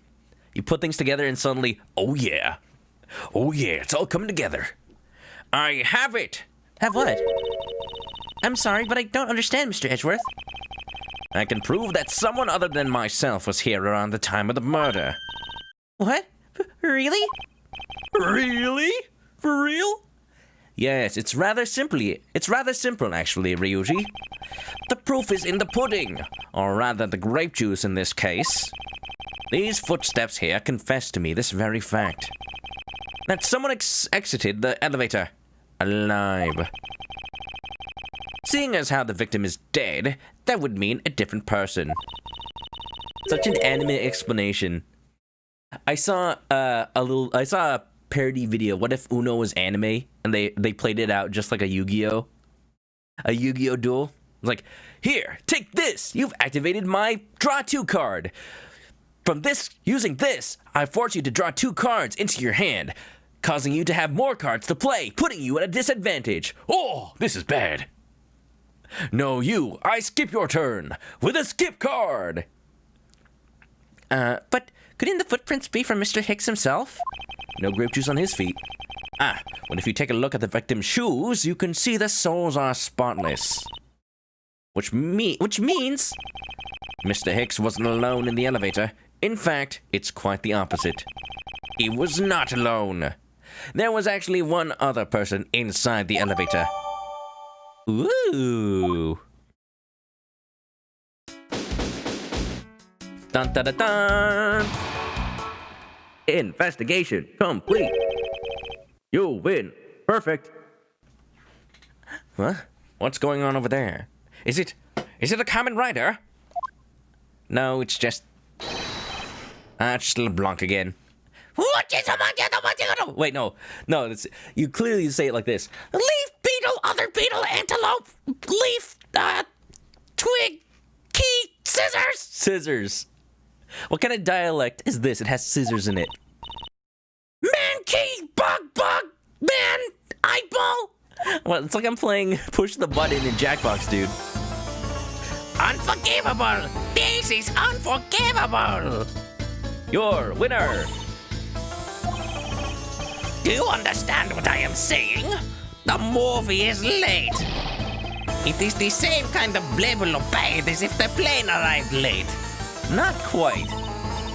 Movie is late, You've already waited so long, the movie might be done by the time the plane lands, and therefore you don't have to wait any longer.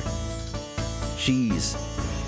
Common Rider, what is it? Decade is ambiguous. Evil for a bit, but not really. Interesting. But many writers have a dark version. Because, of course, every anime and tokusatsu and whatever, you gotta have the dark version of the main character. You know.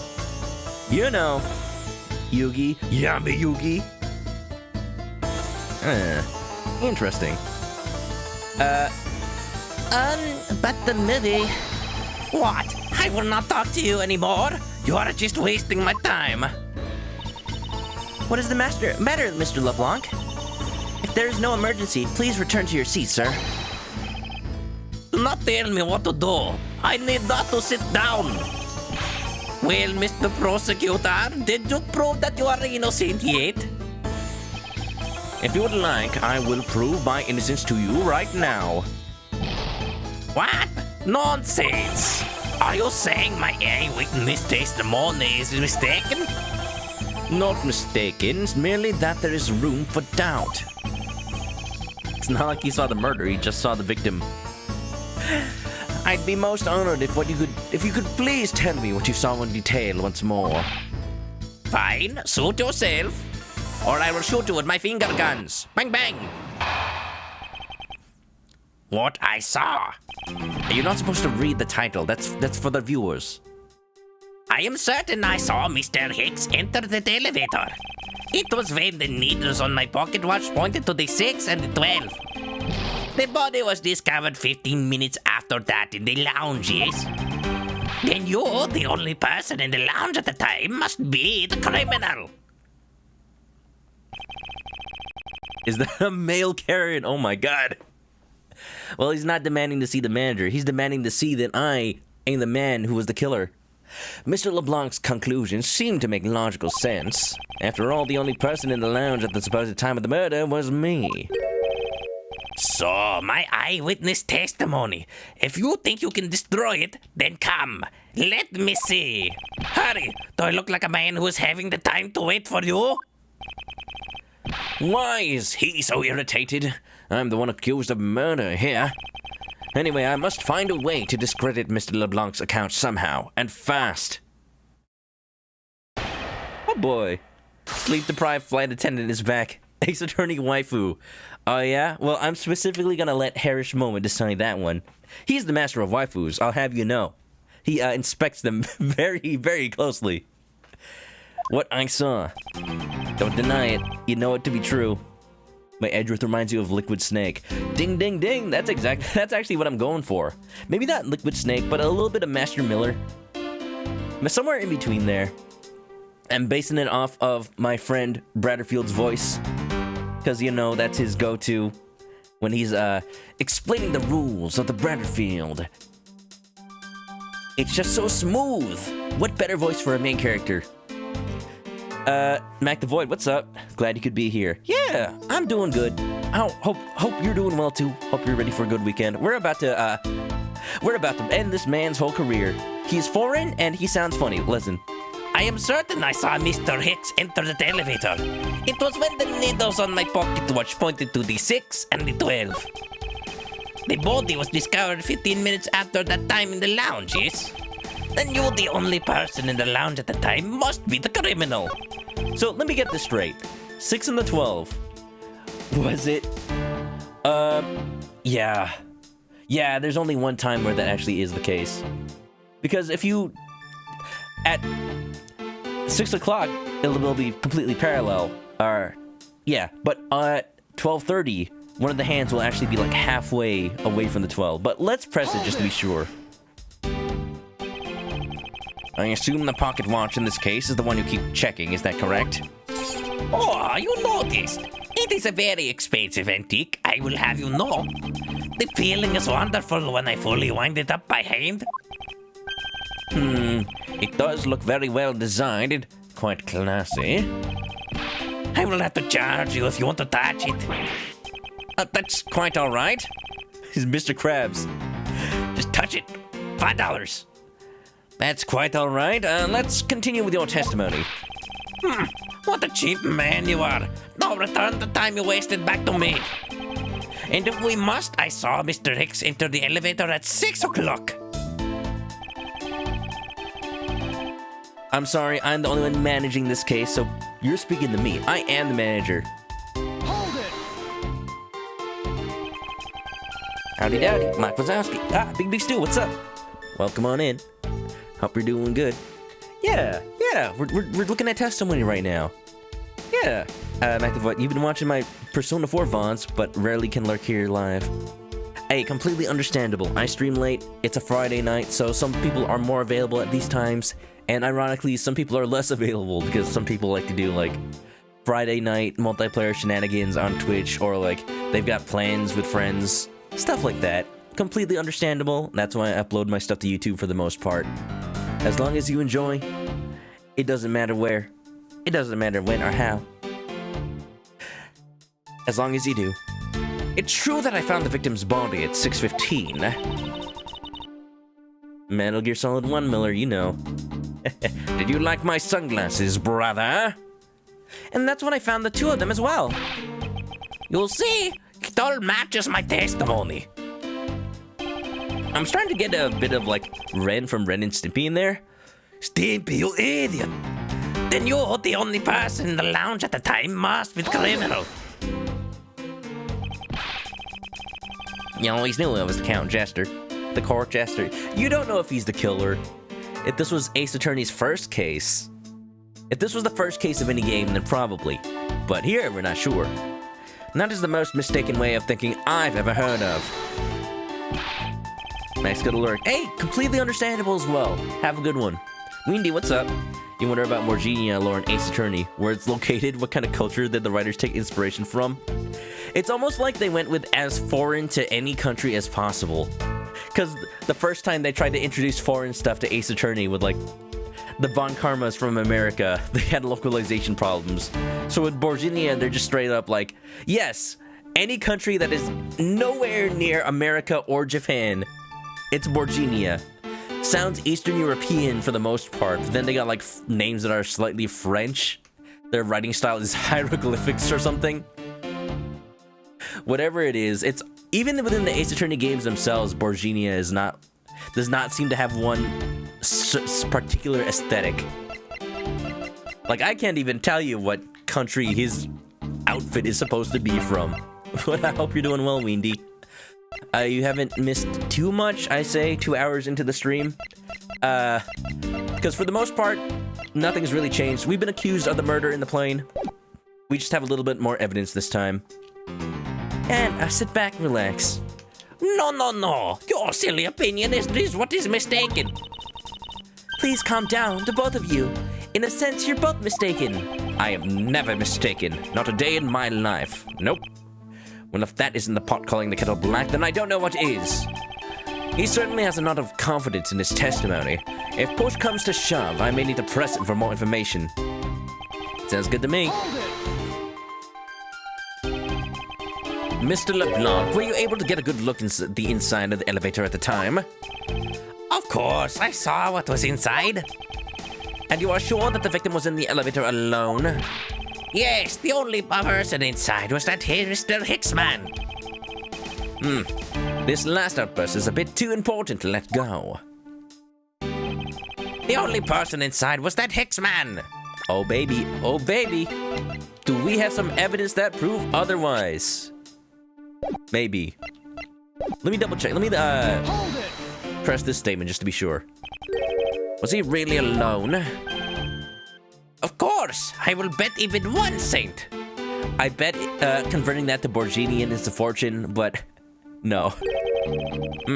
A cheap ante for a cheap testimony. But if that's how you want to play it, I'll happily take your 1 cent. I'll give it to Gumshoe. He can afford the extra fancy Robin. I've got evidence that says he was not alone. I like to think that the lawyers in this universe still absolutely say objection to every little inconvenience in their lives. He's over ordering at McDonald's, like, objection! He did not order pickles! Mr. LeBlanc. What is it? There's a very glaring contradiction in your testimony. Does he even know the word? What do you mean? Please take a look at the area in front of the elevator. Master Miller, Snake. No, brother. You, monsieur, are le culprit. Ce n'est pas bien. Doesn't Liquid Snake canonically speak like 5 languages? I don't know which ones they are, but maybe one is French. Yeah. Now Mitch is back with food. What food you got? Is it also pizza? I like pizza. You can't get over this man's lack of neck. Don't worry, what he lacks in neck, he makes up for with at least like 5 chins. Look at that. I can't even tell where his chin ends and his dimples begin. From the North European Republic of Borginia. Oh, so it's straight up North European. I guess? North European? What is that, like near Finland? There, the spilled grape juice. Yes, and? Will you admit that you also spilled it with the blood? No, it spilled itself during the turbulence. But the interesting thing here is the set of grape juice footprints. Footprints?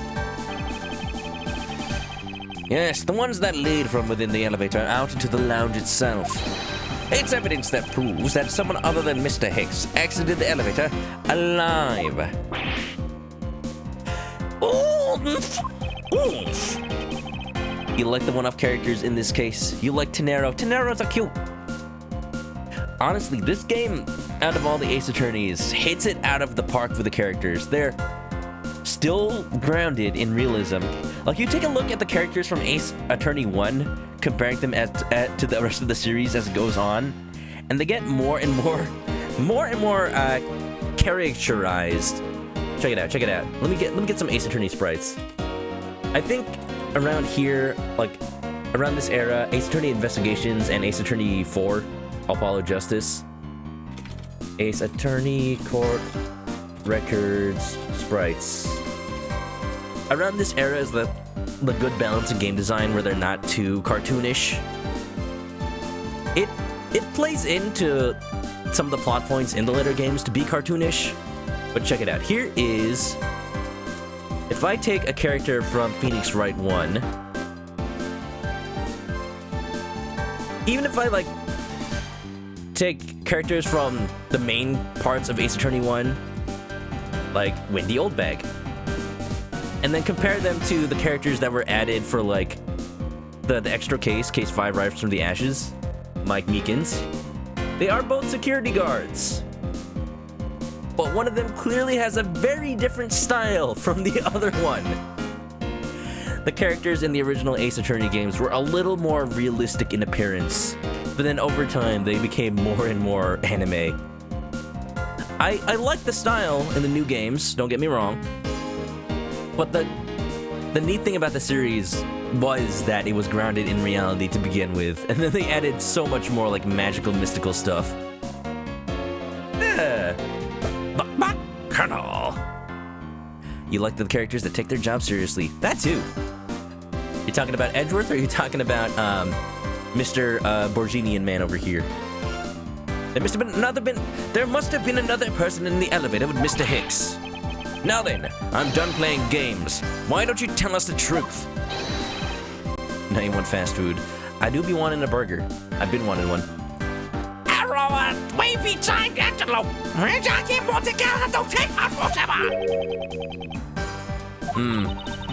Can you please translate for us? Oh. Harris Moment, are you here? Ladies and gentlemen, sleepy attendant has a Sprite. Oh my lady. Are you sure you got the right size of uniform? Oh boy. No way. That's totally impossible. I guess is what he said. No way, that is totally impossible. Oh my. This can't be standard.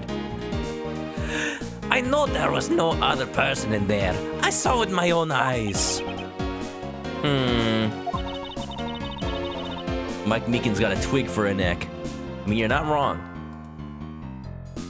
Similar neck length, but like a third of the width. Tenero takes her job seriously. Oh, absolutely. Did you see how she stood up to Edgeworth trying to keep this case simple? Trying to accuse him? Her heart was in the right place, but sadly she was incorrect. If you want to know what I think, Mr. Edgeworth, I don't think Mr. LeBlanc is lying to us. I suppose she's right. He doesn't seem to be lying. And I don't need a magical Magatama to tell that. But then what does it mean? What about this contradiction? Mr. LeBlanc? Please, just once more, will you recall the details of what you witnessed for me? Character design. He's sweating. His air conditioning must be broken too. I was very upset when Mr. Hicks passed by my seat. I was always checking the time over and over again. I happened to follow that man with my eyes when he passed me, and I clearly saw into the elevator he was entering. But I swear there was no one else inside. No one. But maybe they were waiting down here at the lounge for him. Mr. LeBlanc, if you would please calm down. What? Dare you two have an issue with my eyewitness testimony? No, not at all. Please, forget I said anything. Tenero, this is not the time to back down. You stood up to Edgeworth. You can stand up to him. He's just a big old Karen. Yet again, he doesn't appear to be lying. But I can't let this testimony stand as the truth. Is that the Grand Canyon? Well, you see, what if the games usually take place in California, we might be flying over Arizona right about now. I was very upset when Mr. Hicks passed by my seat. Well, start diary try. Thank you for the host. The raid. Can we get a shout out for start diary try? What's up? Welcome to the Ace Attorney Investigations. What's up? It's been a while. How you doing, Chris? How you doing, man? Clue the Destroy, Al Haynes. Welcome on. Thank you for the raid. Oh yeah, I saw you were playing Star Fox Zero. Dude, I've been in a very Star Fox mood lately, but I haven't had a chance to play it. I actually was thinking about playing Star Fox Zero again. You may inspire me. What's up? How was the game? Is this the first time you were playing it? If it was, I hope your opinions are your own. Whether good or bad, I at least hope you formed them yourself. Yeah. Hope it was fun. How was the stream? Kamen Rider, thanks for shouting out Start Die Retry. Likes to play a lot of Nintendo games. I remember back when he was playing a lot of Smash and Twilight Princess. Hope you're doing well. You love Ace Attorney. Well, I do too as well. We're playing Investigations in preparation for me playing Investigations 2. I'm gonna do it at some point, but right now we need a little, I need to at least play one of these games on my channel. Besides Great Ace Attorney, which is fantastic, by the way. If you haven't played the fan translation of Great Ace Attorney, Daiyakuten Saiban, I heartily recommend it. Heartily recommend it. It's very professional. They do their best to localize things where they make sense. It's very good. It's very good. Big props to the Scarlet study team. They've got the first two cases of Great Ace Attorney 2 translated, but I'm still waiting for them to either release it on Android or fully release. Oh yeah. Hope you're doing well. Hope you're doing good. Start, die, retry.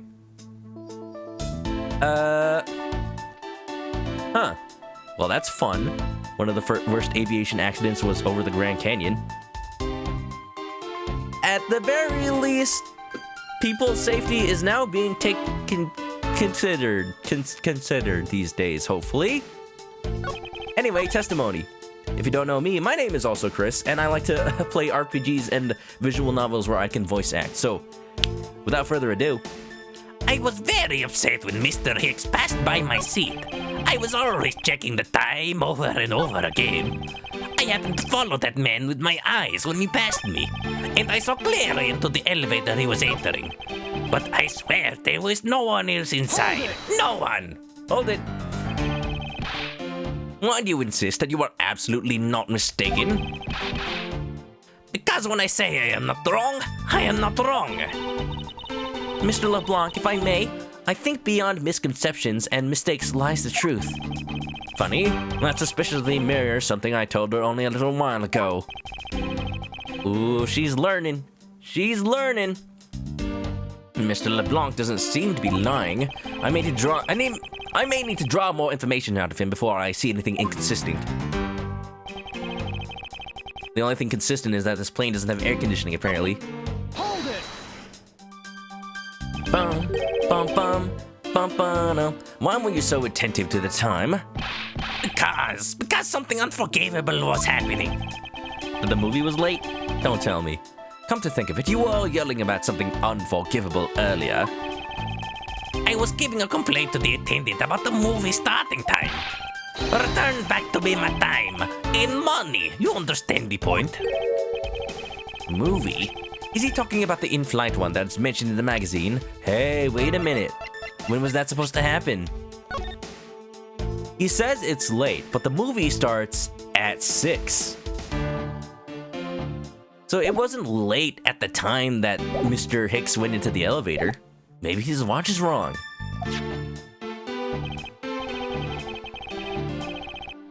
A summary of the plot at the start time. Interesting. Can I see the plot of the movie? Is that a picture of it on the right? Looks like a kung fu movie, maybe? They were supposed to show a license to love, laugh, maim, and murder.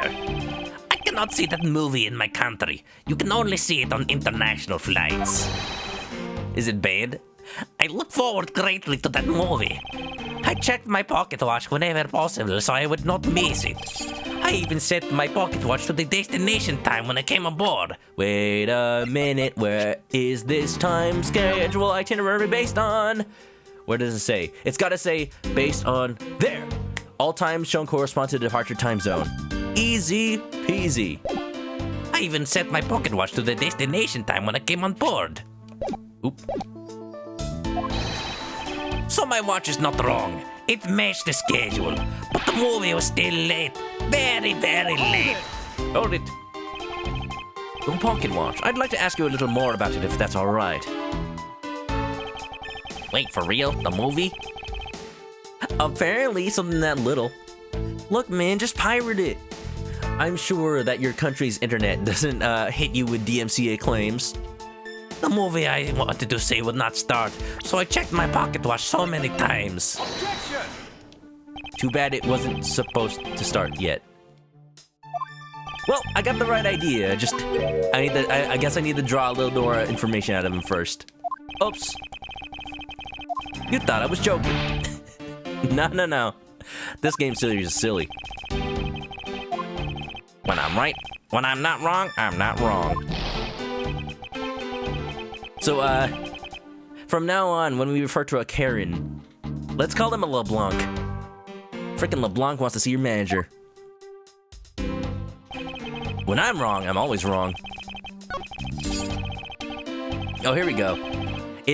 Oh, that's weird. Usually when you get more information, the testimony automatically goes to it. So, there you go. Objection! That's what I needed to contradict. Get a VPN. I actually tried to use a VPN to watch American Netflix while I was in Japan. It actually blocks it. Sadly enough. Mr. LeBlanc, you said this just now in your testimony. I even set my pocket watch to the destination time when I came aboard. You literally just said that. Oh, this is so anime. Flashback to 5 seconds ago. Now, if your watch has been set to our destination's time zone, it would mean that your watch is displaying this time of our destination. Speaking of destination, you need to make sure your internet traffic is not intercepted before it reaches its destination with NordVPN, this week's sponsor. Hashtag not sponsored by VPN. Yes, and the correct time is worth its 6 cents. Oh, that's a big step up from the 1 cent you bartered earlier. Huh. I would like you to take a look at this. If you believe the Sky magazine, clocks in this flight run in accordance with the time of our departure time zone.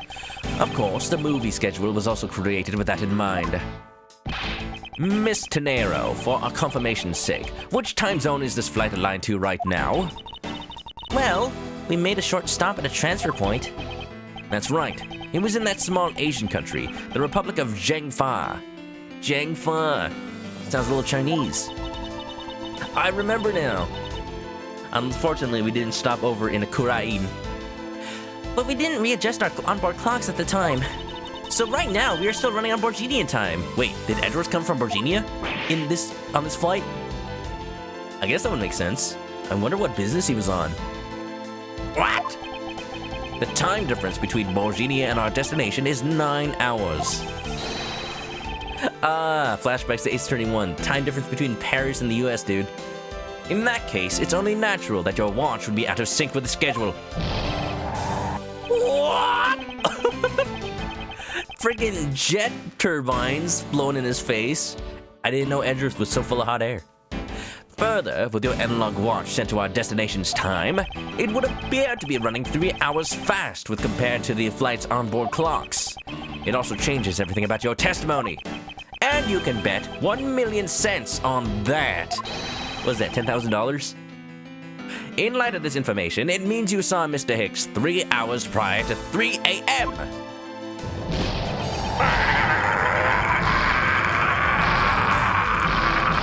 My 1 million cents!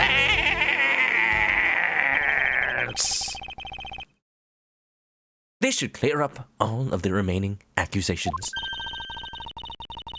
So this basically widens the time frame for the time of death, right? 3 whole freaking hours. Yes, because Mr. LeBlanc saw the victim enter the elevator at 3 a.m. It means the time of death could be anywhere from 3 to 6:15 a.m. The question now is, where was Mr. Hicks during the span of time, and what was he doing besides dying?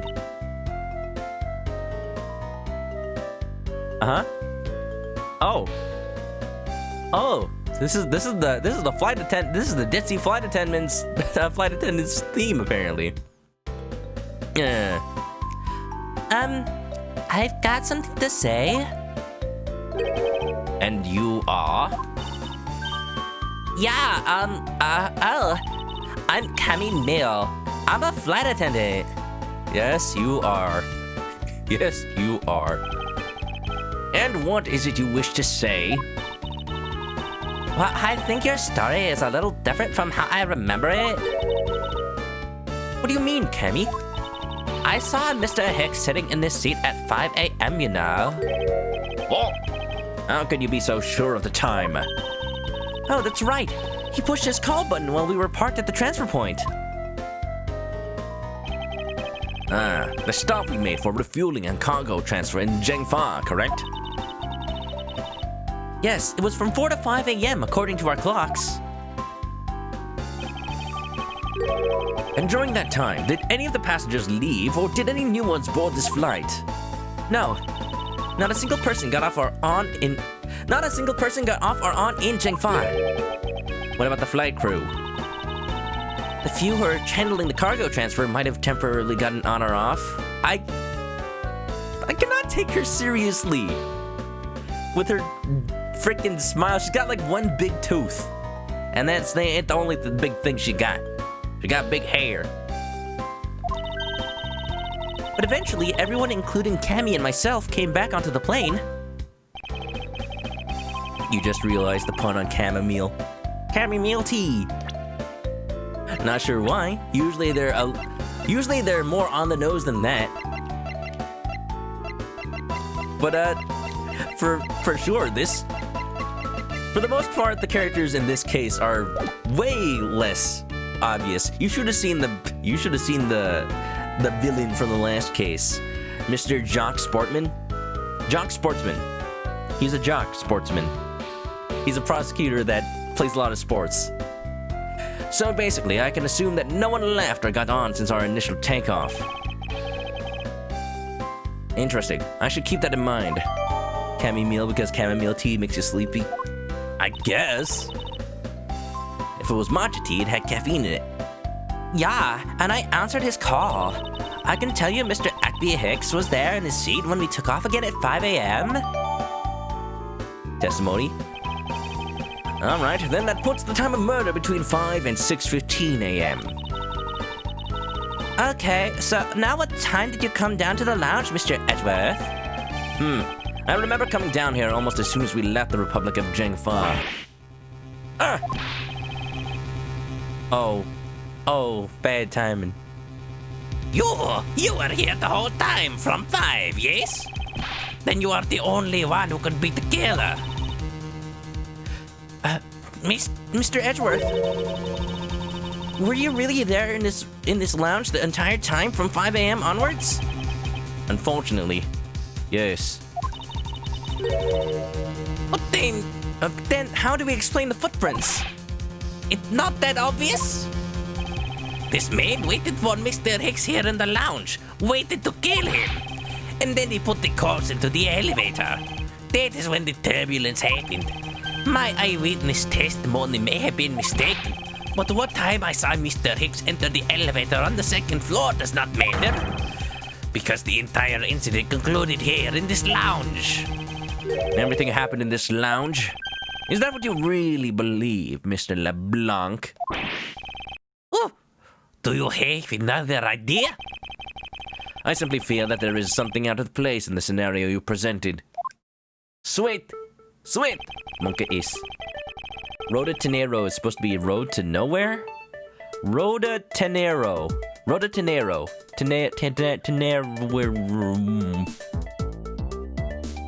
I'd believe it, but I wouldn't put it past Ace Attorney to just straight up make her name Rhoda to Nowhere. Is there something to tie this crime to a location other than this lounge? Well, I would assume the footprints that lead over onto the gift shop. Take that! These footprints, in which direction do you think that these are headed? That would be the in-flight shop. Correct. They are headed in the direction of the shop. The shop. But they look disconnected. They end all of a sudden. You're right to point out that they do not form one continuous trail to the shop. However, there is another piece of evidence that connects the shop to our crime scene. Besides the footprints, what else points to the in-flight shop? The murder weapon. The murder weapon. The little piggy bank is sold at the in-flight shop. It is sold there and only there, and is not displayed here in this lounge. How then did it find its way here? Don't you find that a tiny bit suspicious? Such a trivial point. Look at his sprite. Look at LeBlanc's sprite in the overworld. It looks like he has like a gap in his teeth. Like Will Smith over the weekend after he lost 5. Man, I miss Gumshoe. He needs to be present. And also he's slightly larger than he should be. He's been working out. He got those cup noodles with the extra protein, dude. There you go. There you go. Now the thing that's been missing in my heart. Restored. It only means you prepared it, taking it from the shop first before coming here.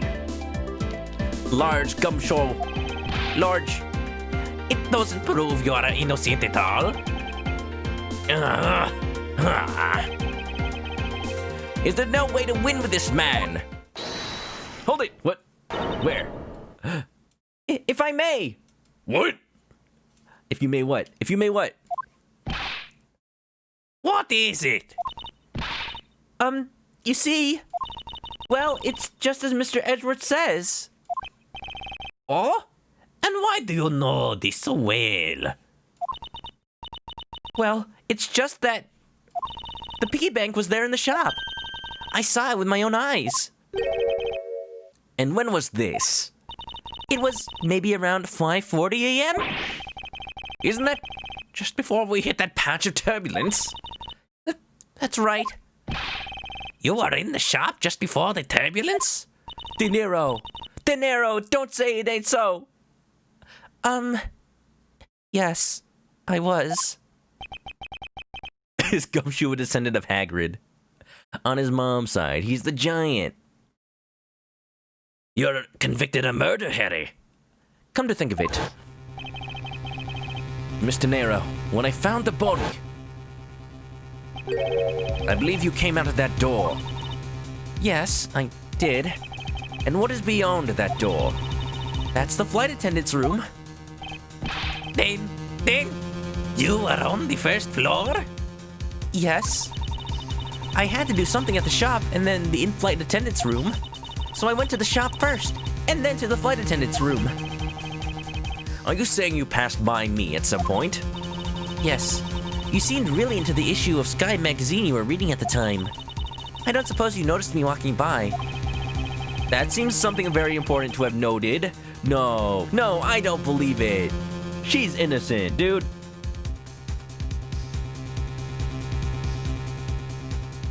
Sorry, needed some water.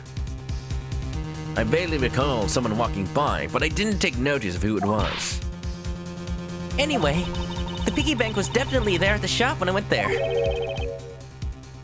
Why did you go to the shop there in the first place? I went there for a work-related matter. What, you say? Yes, the upkeep of the shop is also one of my responsibilities. Why did you not say anything about that until now is what I want to know. Take a vote. Guilty, innocent. Cast now. 1 for innocent, 2 for guilty. I'll be waiting while I hydrate.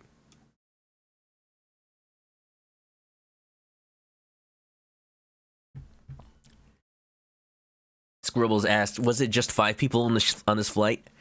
There were people in the first class, and as far as we know, the only person who could have killed him is somebody that was either in the lounge or in the first class section, because the elevator only goes between those 2 sections.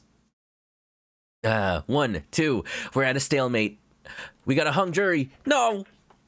In any case, I believe it's clear that the shop needs to be investigated as well. Shall we head over there then? Hold it! Who's holding? You! Why? Oh, what is it now? Aren't you forgetting something, Miss Rhoda? Don't you need the captain's permission to check the shop? No, I haven't forgotten. But I have already asked him for permission to search the entire plane. So I think we're all right. Huh? That's weird. What is? Well, I just talked to the captain, see? And he said that he didn't give you permission to do anything like that at all. What do you mean? Wait, are you lying? Tenero? Tenero? Tenero, I thought you were my partner. I thought you were my buddy. I was supposed to trust you. What is the meaning of this, Miss Tenero? It means she's lying. Go on, admit that you are. What about Cammy Meal, though? That is not the tea. That is a lie. You said that you had permission to search all over, but you don't. And yet here you are. You're flight attendant. What are you trying to do? Pull the sheep over us? The wool. The wool. Oh no. Oh no, we got more votes for 2. 2 seems like, hey, wait a minute, Dr. Professor. Give her the benefit of the doubt. Give her the benefit of the doubt. The captain's calling for you, Miss Rhoda. Oh, but don't worry. I already got permission to search the shop from the captain. See, unlike you, I do things the right way. Miss Tenero, why would you do such a thing? Please, excuse me. Wait a minute. I don't know. I don't know what to believe anymore. Looks like I get to be in charge now. Please go back to your seat, Mr. LeBlanc. Now then, Mr. Edgeworth. What are you going to do to me? What are you going to do to me? Tenero was the one who tied me up. What are you going to do? Looks like you might do something even more drastic. If you would follow me, I will be your guide from now on. There's something about Miss Tenero that has piqued my curiosity. But right now, investigating the in-flight shop is my top priority. She one of them toxic coworkers. I don't get a partner button, dude. Wait a minute. She's not even half the partner that Tenero was. I forgot to show Tenero my badge. No. Well, I can show chat my badge. So in that way, I'm still adhering to the tradition of Ace Attorney. Show everyone your badge, right? Type other. One of my possessions. Look at it. Is this not one of the most detailed models you've ever seen in a Nintendo DS game? Look at that. It's really nice. So shiny too, polished to a sheen. Badge? Ooh, can we see Edward's badge number? Each prosecutor's badge is engraved with the number of its owner on the back. Huh. Numbers. As if we're not human on the inside like everyone else. I can't really make it out. I don't think it's readable. It's probably this right here. Oh well. Wait, it just screws on. It's not really a pin. Badge! I know in the later Ace Attorney games, when you inspect the badge, it actually has a legible number, which is really cool. I guess Edgeworth did not want to reveal his. Look at this power stance. Look at Edward's sprite.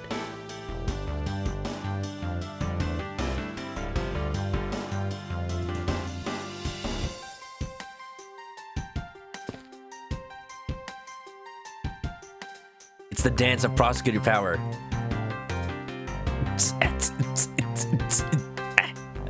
The most important part of the dance is to keep your head absolutely level the whole time. And then clap your feet together like there's no place like home. There's no place like home.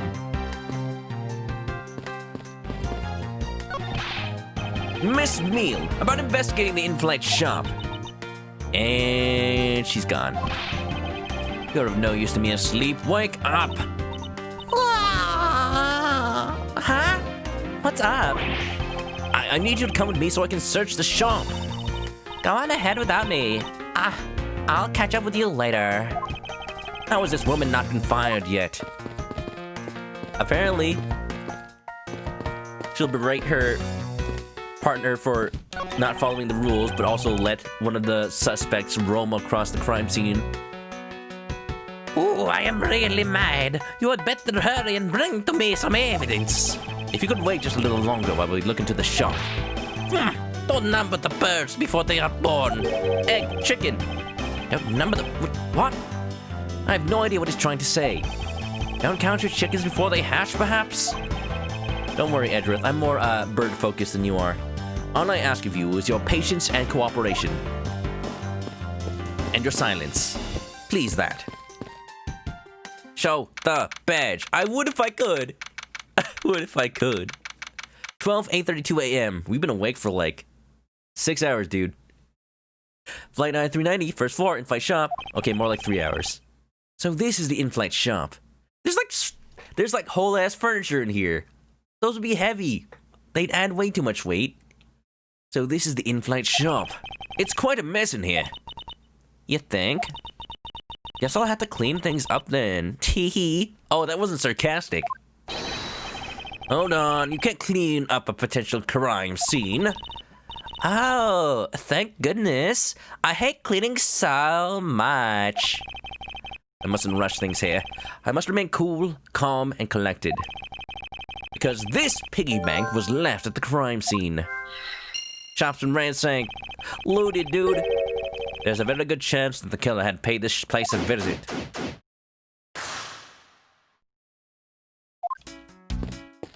There's something interesting when Edgeworth checks the flight attendant door in Japanese. Oh? Does he make a comment about how he'd like to visit there? Tammy, what are you looking at? I'm looking at the streamer. What? What do you mean, streamer?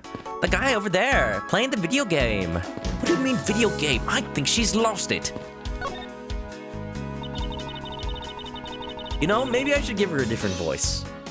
I don't know much about this shop, but you can still ask me about whatever.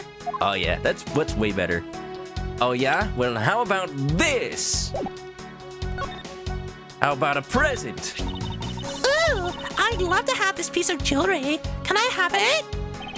No, you may not. This is a prosecutor's badge. Pooey. Pooey. Pooh. Then why did you show it to me? Don't give her that voice. Oh, should I go higher then?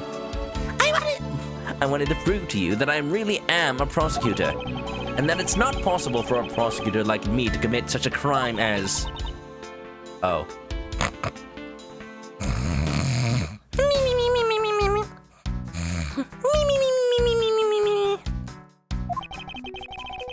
I see that I'm just wasting my time with Cousin Hare here. Cousin Hare. Da-da-da-dun. Sleep. She sleep. Notice anything? So what do you think about what has happened regarding this case?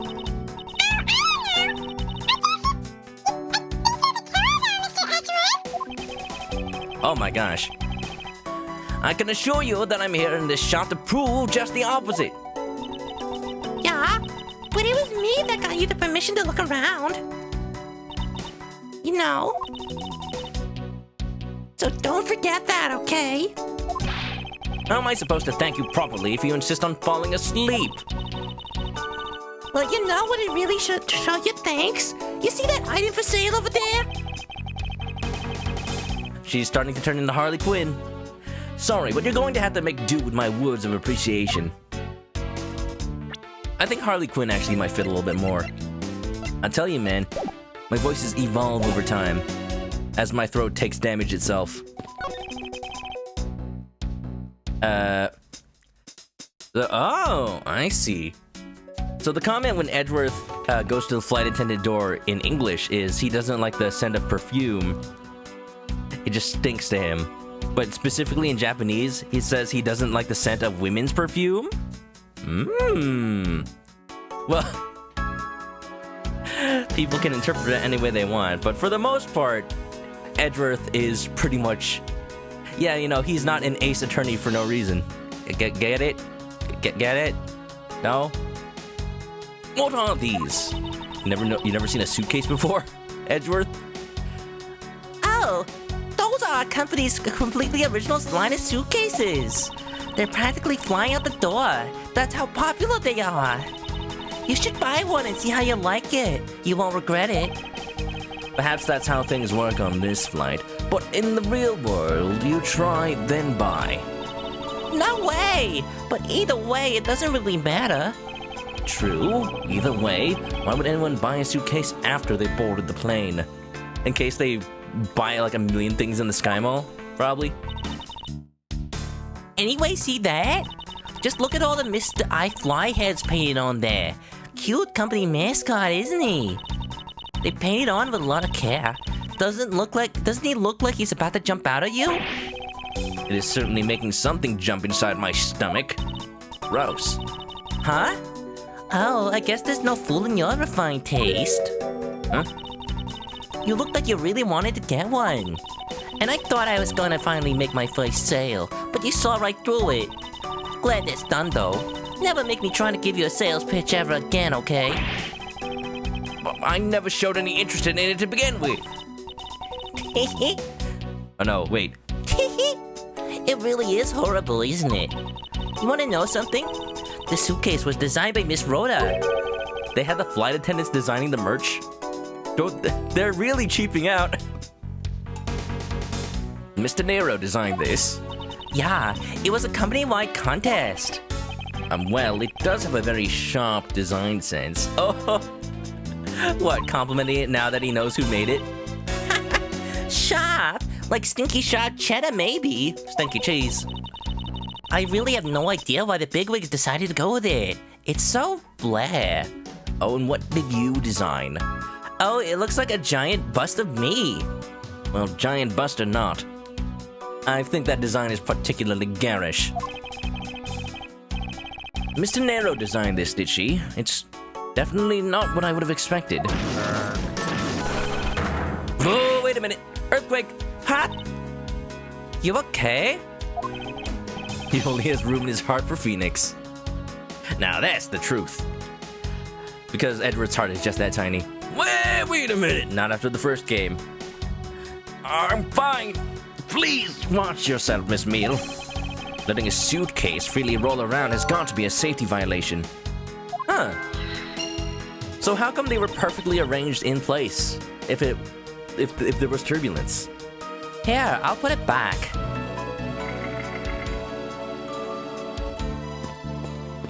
Whatever Edgeworth is, we love him all the same. Edgeworth's already married to his work. The glass from this display case's door is shattered all over the floor, and it looks like there's nothing on display inside either. Huh? Wait, actually, I think there is something. What's this? Mini captain's hat? Why is it so tiny? Mini captain's hat. Who do I know that wears one of those?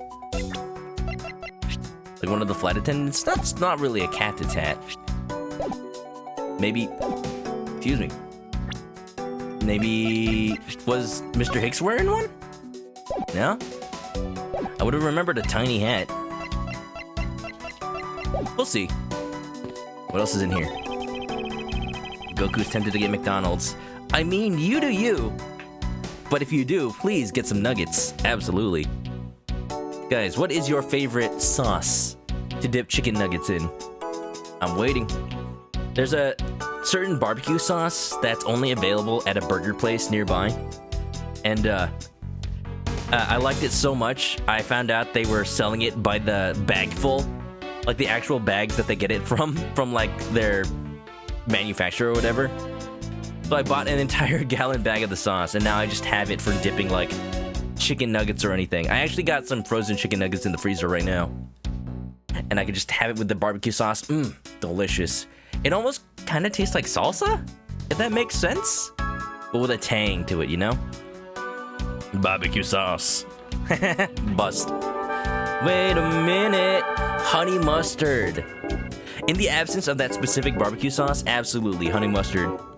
Alright, Wilbo, we're talking about what to dip chicken nuggets in. Because of course we are.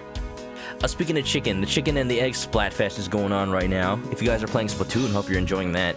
Wilbo, thanks for the raid. You want to go eat some burgers, but it's so hot outside. Worth it. Worth it. If anything, it's cooler outside my apartment, so that'd be cool for me.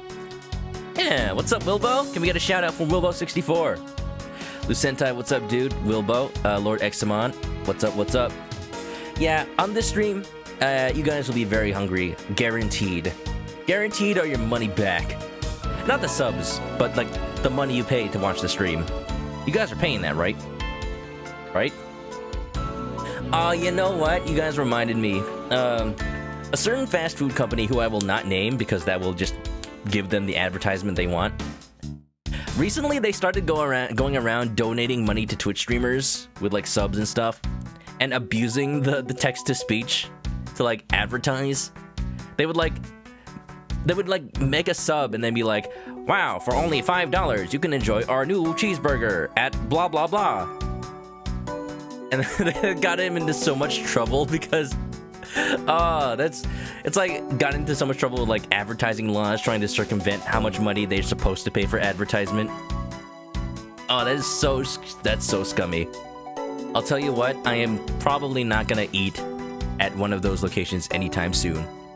And if I see them donating money to me, I'm gonna ban them. I'm gonna ban him. I swear it. What's up, Boba? How was your stream? I'm going to give you a shout out because I do not see it happening. What were you playing? You were playing. There you go. There you go. Chicken and Egg Splatfest. How was this? I assume you were playing the Splatfest. How was it? He had to raid. Well, you chose the right place. Yeah. I did love me some Splatoon when the Splatfests were still happening. I haven't really been on top of the redos.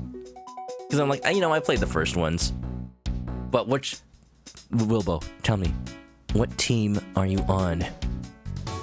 It's very important. Chicken or egg? Chicken or egg? Team Chicken represent. Well, you know what? I'll accept it. I would have accepted either because, I'm me. I'm a chicken myself. So, Examon, eat a lot. You're not hungry now. Just wait. You'll be there. You'll be there. Da da da da da da. Honor to the chicken. So that's why you're here. As long as you did good for your team. Back when I was playing Splatoon 2, absolutely. I didn't really care whether or not I won a lot. As long as I won more than I lost, I would feel confident knowing that I didn't detriment my team at all. Also, Fallison, what's up? How you doing? We're talking about chickens, eggs, chicken nuggets, and what you dip them in. Goku likes ketchup. Ketchup's pretty good. How about ketchup mixed with mayonnaise? Mayo chup sauce? Perfect. There was also a ketchup mayonnaise Splatfest, so it goes hand in hand. Pretty good, pretty good. Gurasoma with a super egg. Thank you for that. Let me just, boop. Egg. Barbecue sauce. What kind of barbecue sauce, Fallison? What kind, though? There's a wide selection of souvenirs for sale in these display cases. You know what I suggest? Sorry, but I have no intention of buying souvenirs on this trip. Okay, but how about you buy something for me then? As a present. I can't think of a single reason why I'd want to buy you anything. Ooh, ooh, ooh. I'm sorry, but your giant boss won't seduce me. I mean your design for your suitcases. I'm not buying. But I've had my eye on that pendant for such a long time. Try paying some attention to me when I ask you something, and then we'll talk. Hehehe. Oh, Edgeworth, never change. Never change. What kind of barbecue sauce? Where do you get your barbecue sauce? You can't tell me there's only one kind of barbecue sauce in Australia. Stuffed toys, just like the one Miss Meal is holding, are on display here. They're relatively cheap, which explains why they're displayed so haphazardly. How about it, Mr. Edgeworth? You know you want one too. They're great for when you're stressed. Why do I envision stuffed animal abuse when she says that? Oh man, like tearing the head off? You know she would. Oops. He ain't falling for you, girl.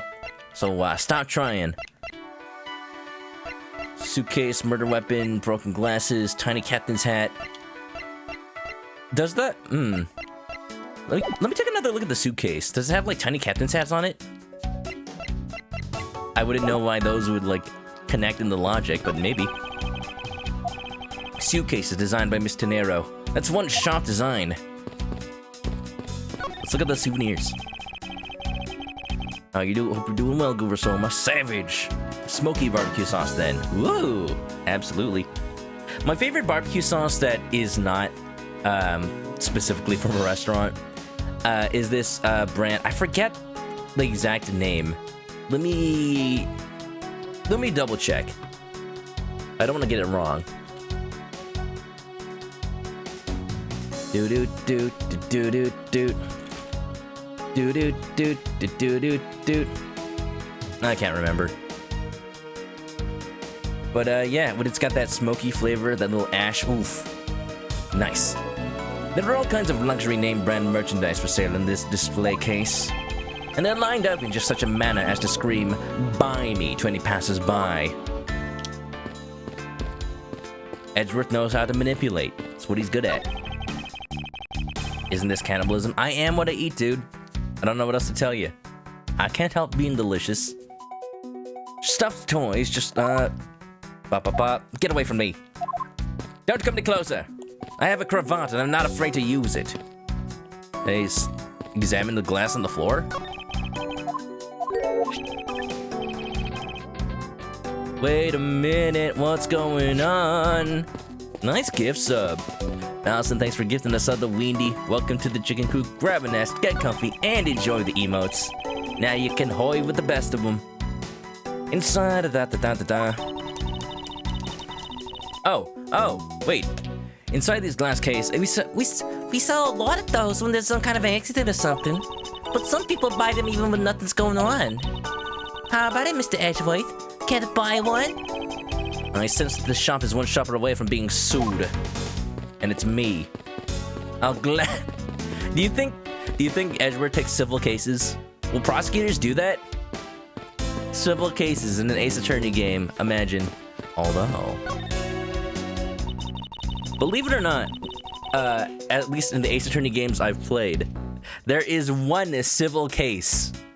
There is one case that is not about murder, but instead somebody got sued. And it surprised me so much to learn about it. I'm not gonna say which game it's in, but it was such a change of pace. It was a really interesting, in the way that the Ace Attorney current system is presented. It was really interesting to have a not murder case for once.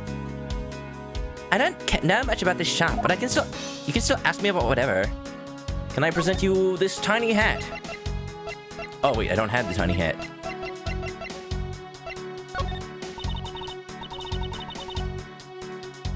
So what is that? Are you going to give it to me? Oh wait. Oh, but I'm not supposed to accept any presents. You just literally asked me to buy you something earlier. Unless they're really worth something. No thank you. Eat a gift sub. Okay, well.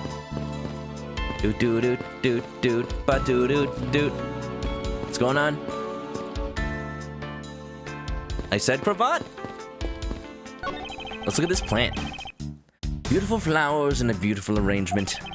I feel cleansed just by looking at them. Mr. Edgeworth, you're getting pollen all over. Oh, excuse me. Not a busy bee, I am not. You like jazz?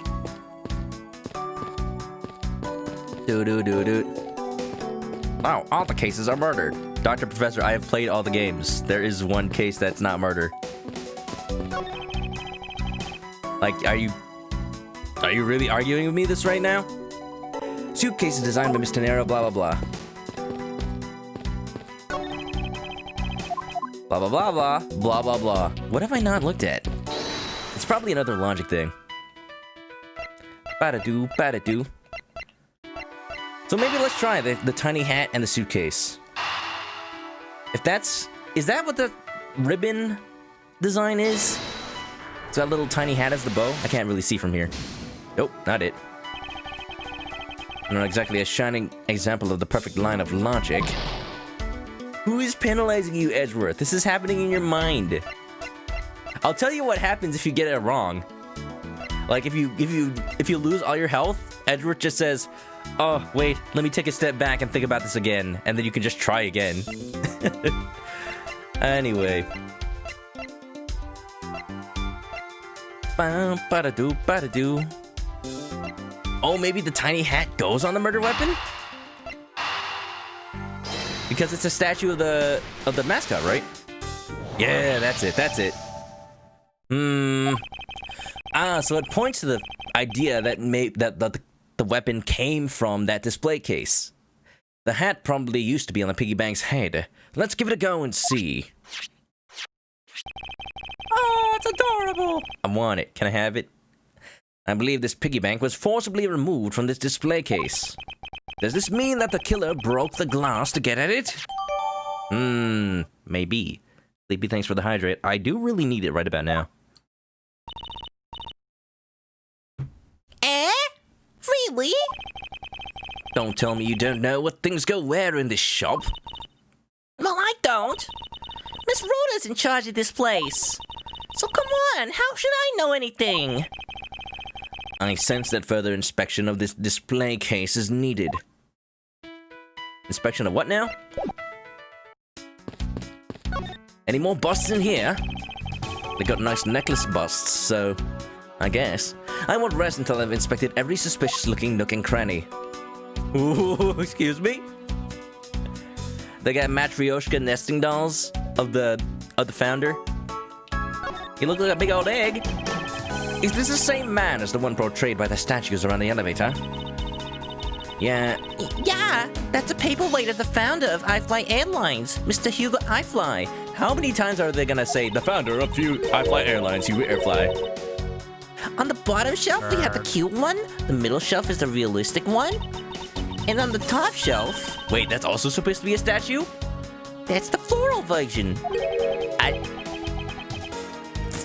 Floral? Are you sure about that? Let me guess. You just said the first thing that came to your mind, right? That would require things to come to our mind, Mr. Edgeworth. Looks like I hit the bullseye. Too bad, so sad. Inspection of my brain, or lack thereof.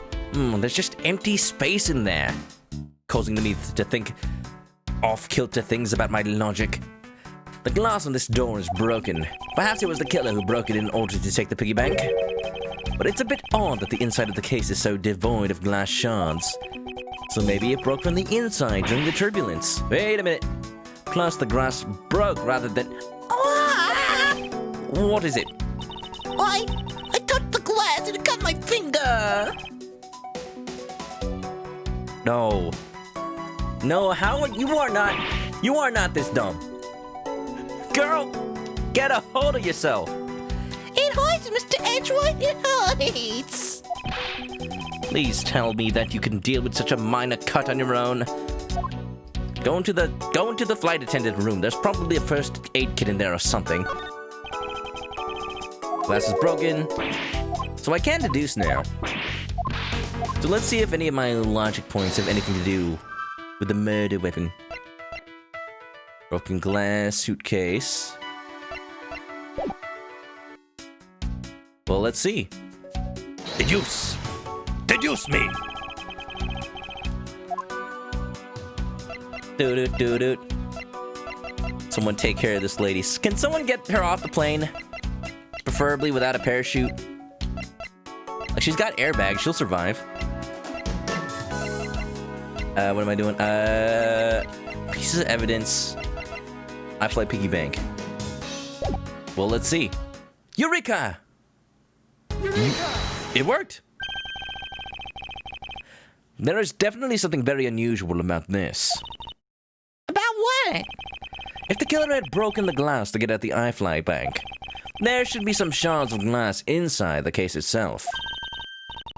Ooh, I see. Yeah, I guess it'd be like that. However, there's not a single piece of glass inside the display case. Nope, no there isn't.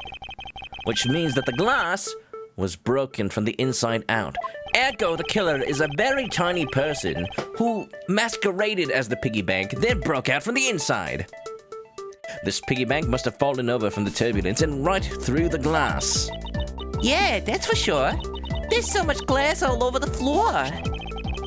I'm willing to bet that this hat was knocked off its head at that time too. Eh? That's nice. Which leads me... She's not paying attention at all. She's about to fall asleep. Which leads me to believe that the killer took the Mr. iFly from here after the turbulence. Logic. Winnie's gonna go get lunch. Have fun, guys. Yes, the hunger is real. Well, hope you get something good, Windy. And hope you stay safe out there. Have a good night, and I'll catch you in the VOD. Have a good night and stay clucky, okay? Or have a good day, rather. Thanks for coming on by. Me, me, me, me, me, me. Me, me, me, me, me, me. Take your power naps on your own time, Miss Meal, and listen when I'm talking. What? But the murder occurred before the turbulence, which rules this piggy bank out as the murder weapon. No thoughts, head empty. So you mean the bank's the real murder weapon? It's not a fake? Not the real murder weapon? Yes, at this point, that is a very real possibility. Then what if when the killer went to take Mr. iFly, they broke the glass by accident? The display case is locked, so that's highly unlikely. Yeah, but there's one person who could have. Don't say Rhoda Tenero. Oh, and who would that be? Obo? Miss Rhoda, of course. I mean, she's the one in charge of this place, so she has the keys to everything. Again with the master keys. Again with Joey Wheeler. Lady Joey Wheeler. You know what, Rex? You're right. I am Joy Wheeler, Brooklyn Rage.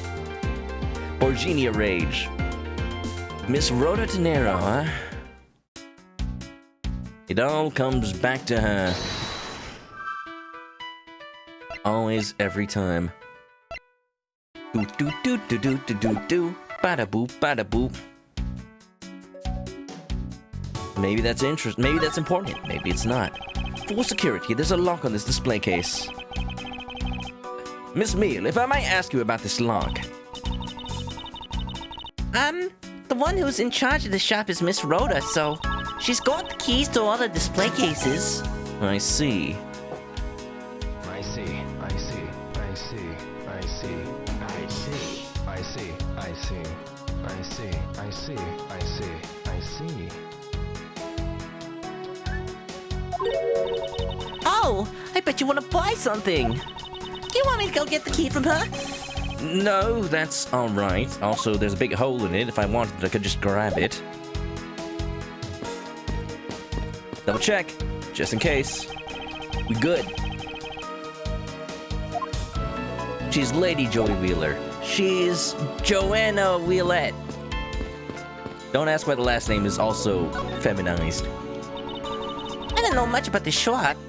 About the shop, I cut my finger on those bad pieces of glass. don't blame the glass for something you did to yourself. Just be more careful.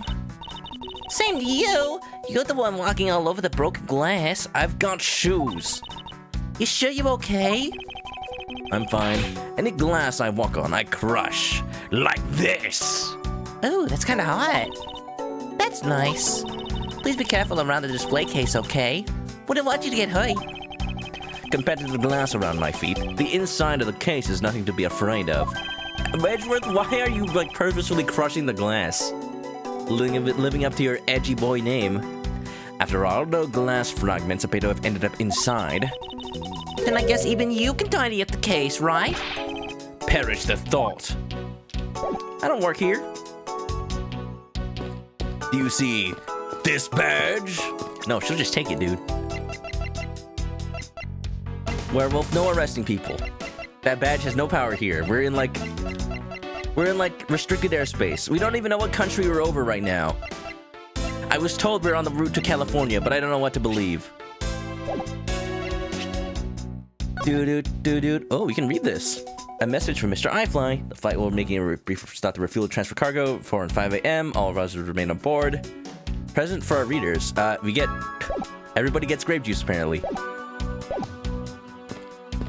So what have I not inspected here?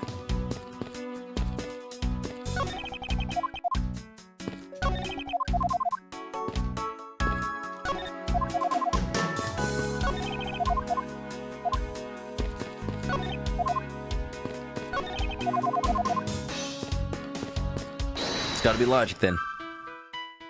Ba-do-ba, ba-da-loo down. Jurisdiction applies to the last country you were in until the plane lands. Ah. I think, okay. Good to know that's a thing. I know that if you were born on a plane, then you have, I believe you have citizenship of whatever country you happen to be flying over. But I've heard of a case where people like brought like a literal pot of soil from the US, and then such that when they gave birth on the plane, they could put the baby over the soil so that they could literally say the baby was born over US soil. I think it was like somebody in political power so that they could, you know, just like say, yeah, that totally counts. So I say it, so it shall be. Oh, please don't. I don't think we're going to North Korea. That would be bad. Is that Borginia? Heck no. Maybe broken glasses and turbulence? That's the stupidest thing you've ever heard, and yet it actually happened. Was that supposed to be it? No, it happened. It actually happened. I can look it up. Look it up yourself too. Born over U.S. soil plane. Dun dun dun dun dun dun dun. Boodaloo dun dun dun dun dun. There's a what if, but it actually happened. Let's see. Boop ba beep ba doop ba doop ba ba da boo da ba. Bring dirt. I swear it's actually happened. Do do do do do do do. A bag of Texas dirt. Someone born in El Paso? Wait. So it wasn't somebody in political power, but apparently,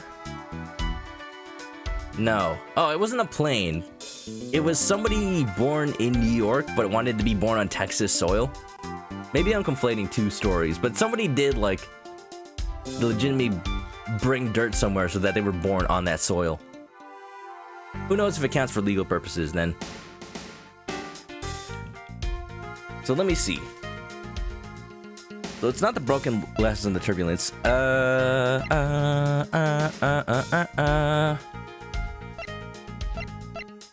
The turbulence happened because we thought about the suitcase, so I don't know if they actually connect. But you know what? There's only so many possibilities of combination here. There we go. Yes, there's something definitely wrong here. What's with the sudden yelling? Tell me, Miss Meal, don't you think there's something strange about these suitcases?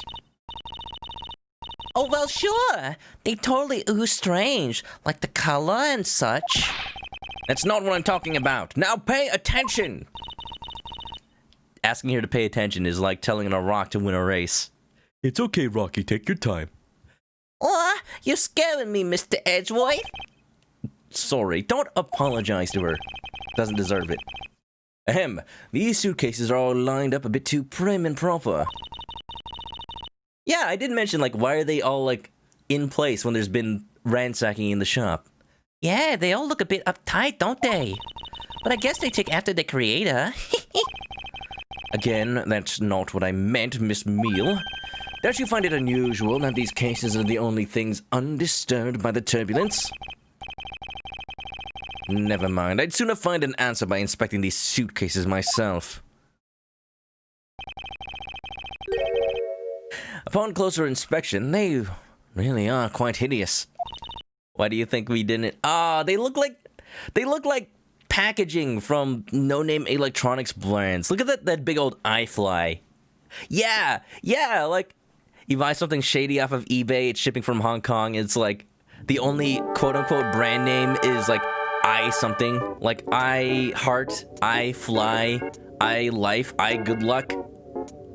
I bet there's like a quote-unquote company out there called I Good Luck. Newiki, thanks for the raid. Raiders, welcome to this tournament of history. Let me give you that shout out, Newiki. How you doing? How y'all doing from the raid? What were you playing? Donkey Kong Country. Of course, I'd expect nothing less from the man who plays King Rule himself. Hope you're doing well, sir, and hope you had a good stream. Stay hydrated. Oh, thank you. I will. Yeah. Hope your night's going well. Hope you're having a good one. We are trying to solve the mystery of who killed this man aboard a plane. So, standard, murder on the Orient Express type thing. The killer is somewhere on this flight. And it might even be me. It's not me. I sure hope it's not. Anyway, we're being accompanied by a ditzy flight attendant who can't stay awake. Teehee. I I wonder how Miss Rhoda would have reacted if she's just heard what you said. Ooh, What's wrong? she makes a good point. It would be wise of me to watch what I say out loud. What's this? I spotted something that's not quite right. Hey? Hey? What's so unusual about this suitcase? Oh, this one's got stoppers, but this one doesn't. Take that! There's something very peculiar about these wheels. Huh? As in? As in, there are no stoppers in place on these. Without stoppers, one would think that the turbulence would have sent it flying. And? Same, Mr. Edgeworth. Harris is gonna be eating. Wait a minute, you didn't see the flight attendant. Harris, I specifically wanted you to see. Give me 1 second. And so it is very likely that the suitcase was placed here after we hit that turbulence. Let's take a closer look at it, shall we? Well, first we're looking at the suitcase. How was Donkey Kong Country, Mr. Newiki? Absolutely. I've been on a SNES kick recently. I recently bought an adapter for my Super Nintendo to be able to use, like, Switch controllers on it. And it's very nice. Like, it's almost as fast and lagless as a wired controller.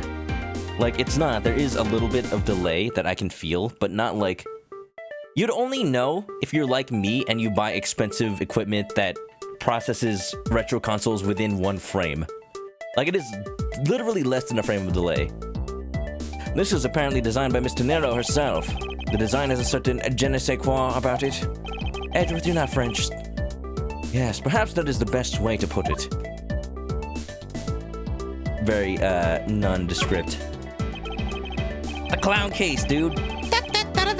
Hey, don't say that. Tenero, Miss Rhoda Tenero was the one who designed it. You gotta make her cry. A $1,200 price tag. A what now? Not exactly priced by someone with a conscience, I'd say. This thing costs more than an iPhone X, dude. It would appear to be unlocked. Let's take a look at what's inside. What is that? No, blood stains. A piece of cloth. And it's soaked with blood. Nani?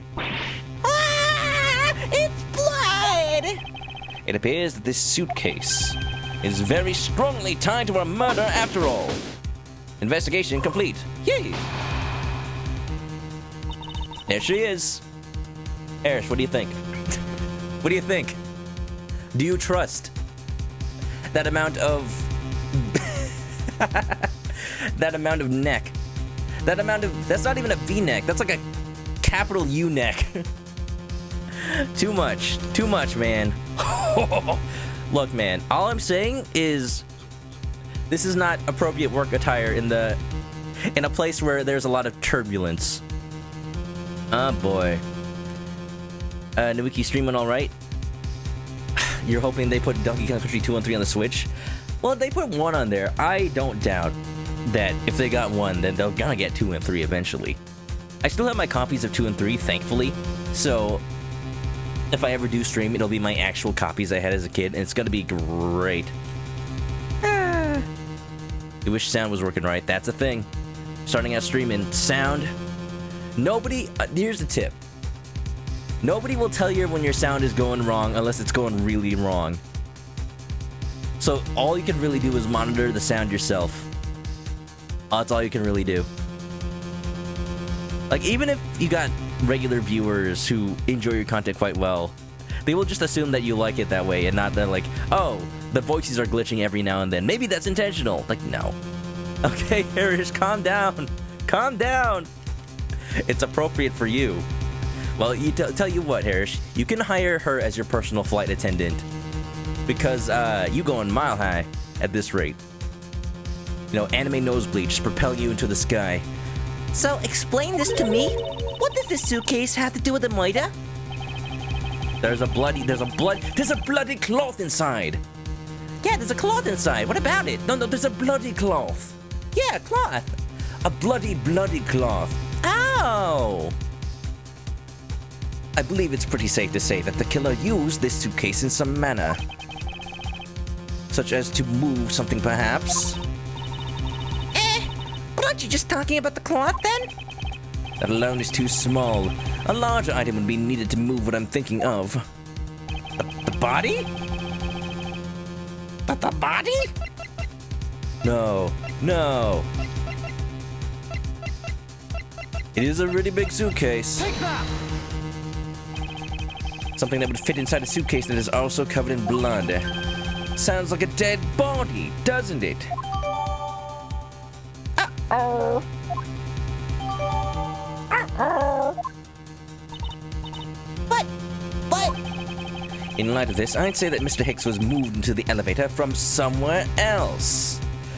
Ah, and if they were conscious of the grape juice... No, if the murder happened before the turbulence... No, it happened after the turbulence. I'm confused. Grape juice. We'll see. It'll all come together. Which means that the murder was committed in an entirely different location. So you're saying that after moving the body into the elevator, the killer brought the suitcase in here and just left it? Exactly. What is it? Nothing.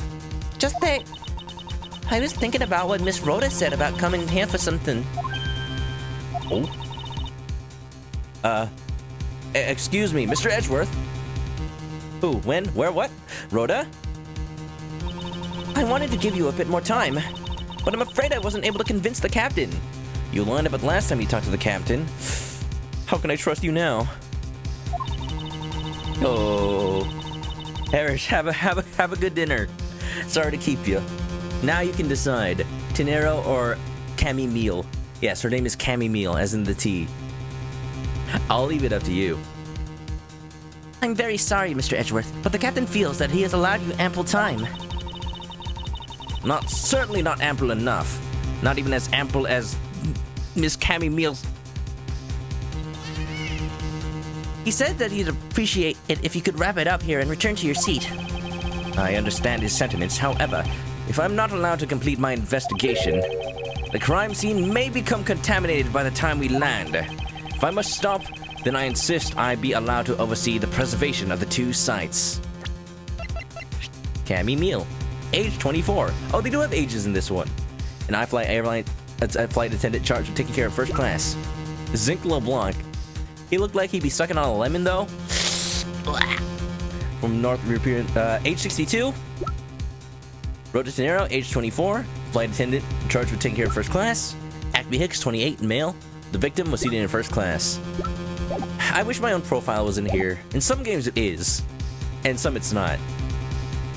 Definitely in the ones that it is, you know you're gonna have to use it. Yeah.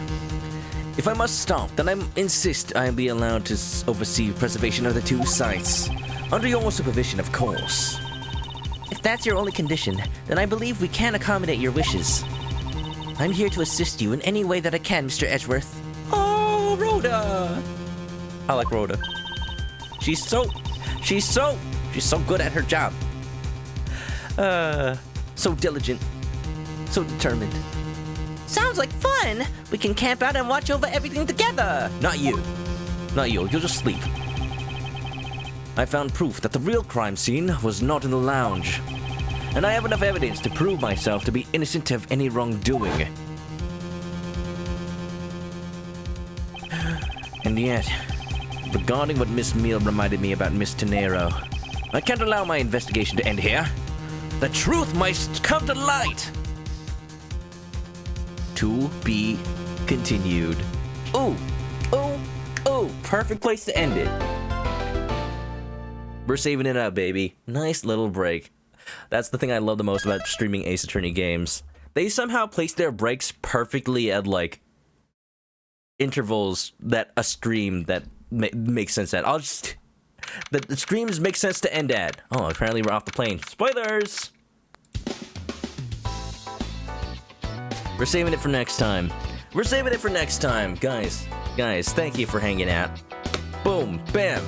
Thoughts? Any thoughts? I will neither confirm or deny, but if you haven't played this game before, because I've already played it myself, I'll allow you guys to theorize. What do you think has happened?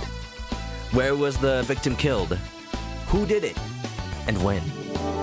Wait a minute! Wait, no! Oh! Oh, just in time. Just in time. You ever play Ace Attorney Investigations, Obes? I know you played Ace Attorney 1 on stream. Did I do that? You sure did, dude. Oh, let me give you a shout out. Although I was literally thinking about rating you like right now. We're ending, but we just came to a break in our investigation. Our Ace Attorney investigation. Okay, thanks for the end command. Oops. Obes, thank you for the raid. Drexon. If you guys don't follow Obes, he's a wonderful dude who streams a lot of nice, relaxing Nintendo games, like Pokemon, shiny hunting all the time. Not Ace Attorney, Animal Crossing. He has played Ace Attorney 1 though. He's also played through Origami King. Just very, very similar tasting games because, you know, Nintendo is life. Nintendo is heaven. Leave luck to heaven. So go give him a follow. If you don't know me, I play a lot of Nintendo games and RPGs where I do the voice acting. We're just ending right about now. So unfortunately you missed it. But welcome on in, everybody. Albs Kenisar, Drexon, Chigasaki Karu, Ohayo, Lord Xmon, Splinza, what's up? Sonfax, wow, hi. It's Brisor Thiggy rather. What's up? Nice to see you ending stream. Well, it's also nice to see my ending screen because it means my voice gets to rest. He thought he made it in time. I was reading dialogue. You were right at the end of the chapter. The end of the half chapter, so... But I still appreciate the sentiment all the same. If this was yesterday, you would have made it in time. Absolutely. Hoi, friends. Oh, absolutely. Thank you for the raid, Obst. I promise, thank you for trusting me with your lovely community. We'll pass it on to someone else, probably someone we both know. But in the meantime, enjoy this comfy ending screen while we're here. Bye-bye, Vibin Naoto. No, Vibin Naoto's vibing along, as always. Yeah, hope your stream went well. Hope it was nice. You were playing Animal Crossing. How was that? Did you, no, not fireworks. Those are on Sunday. Did you see any good dreams? Did you get any new villagers? All the good stuff. Yeah. Welcome, Raiders. You're about to time travel to yesterday. Hey, well then you can raid me then. And then it will make perfect sense. Music, start. Here, you can have this music. That's ending too. You can have this music. Meg is late. Welcome to the raid, Meg. If you're on the YouTube video, it's over. Thank you for being here. Have a good night and stay clucky. I'll see you next time.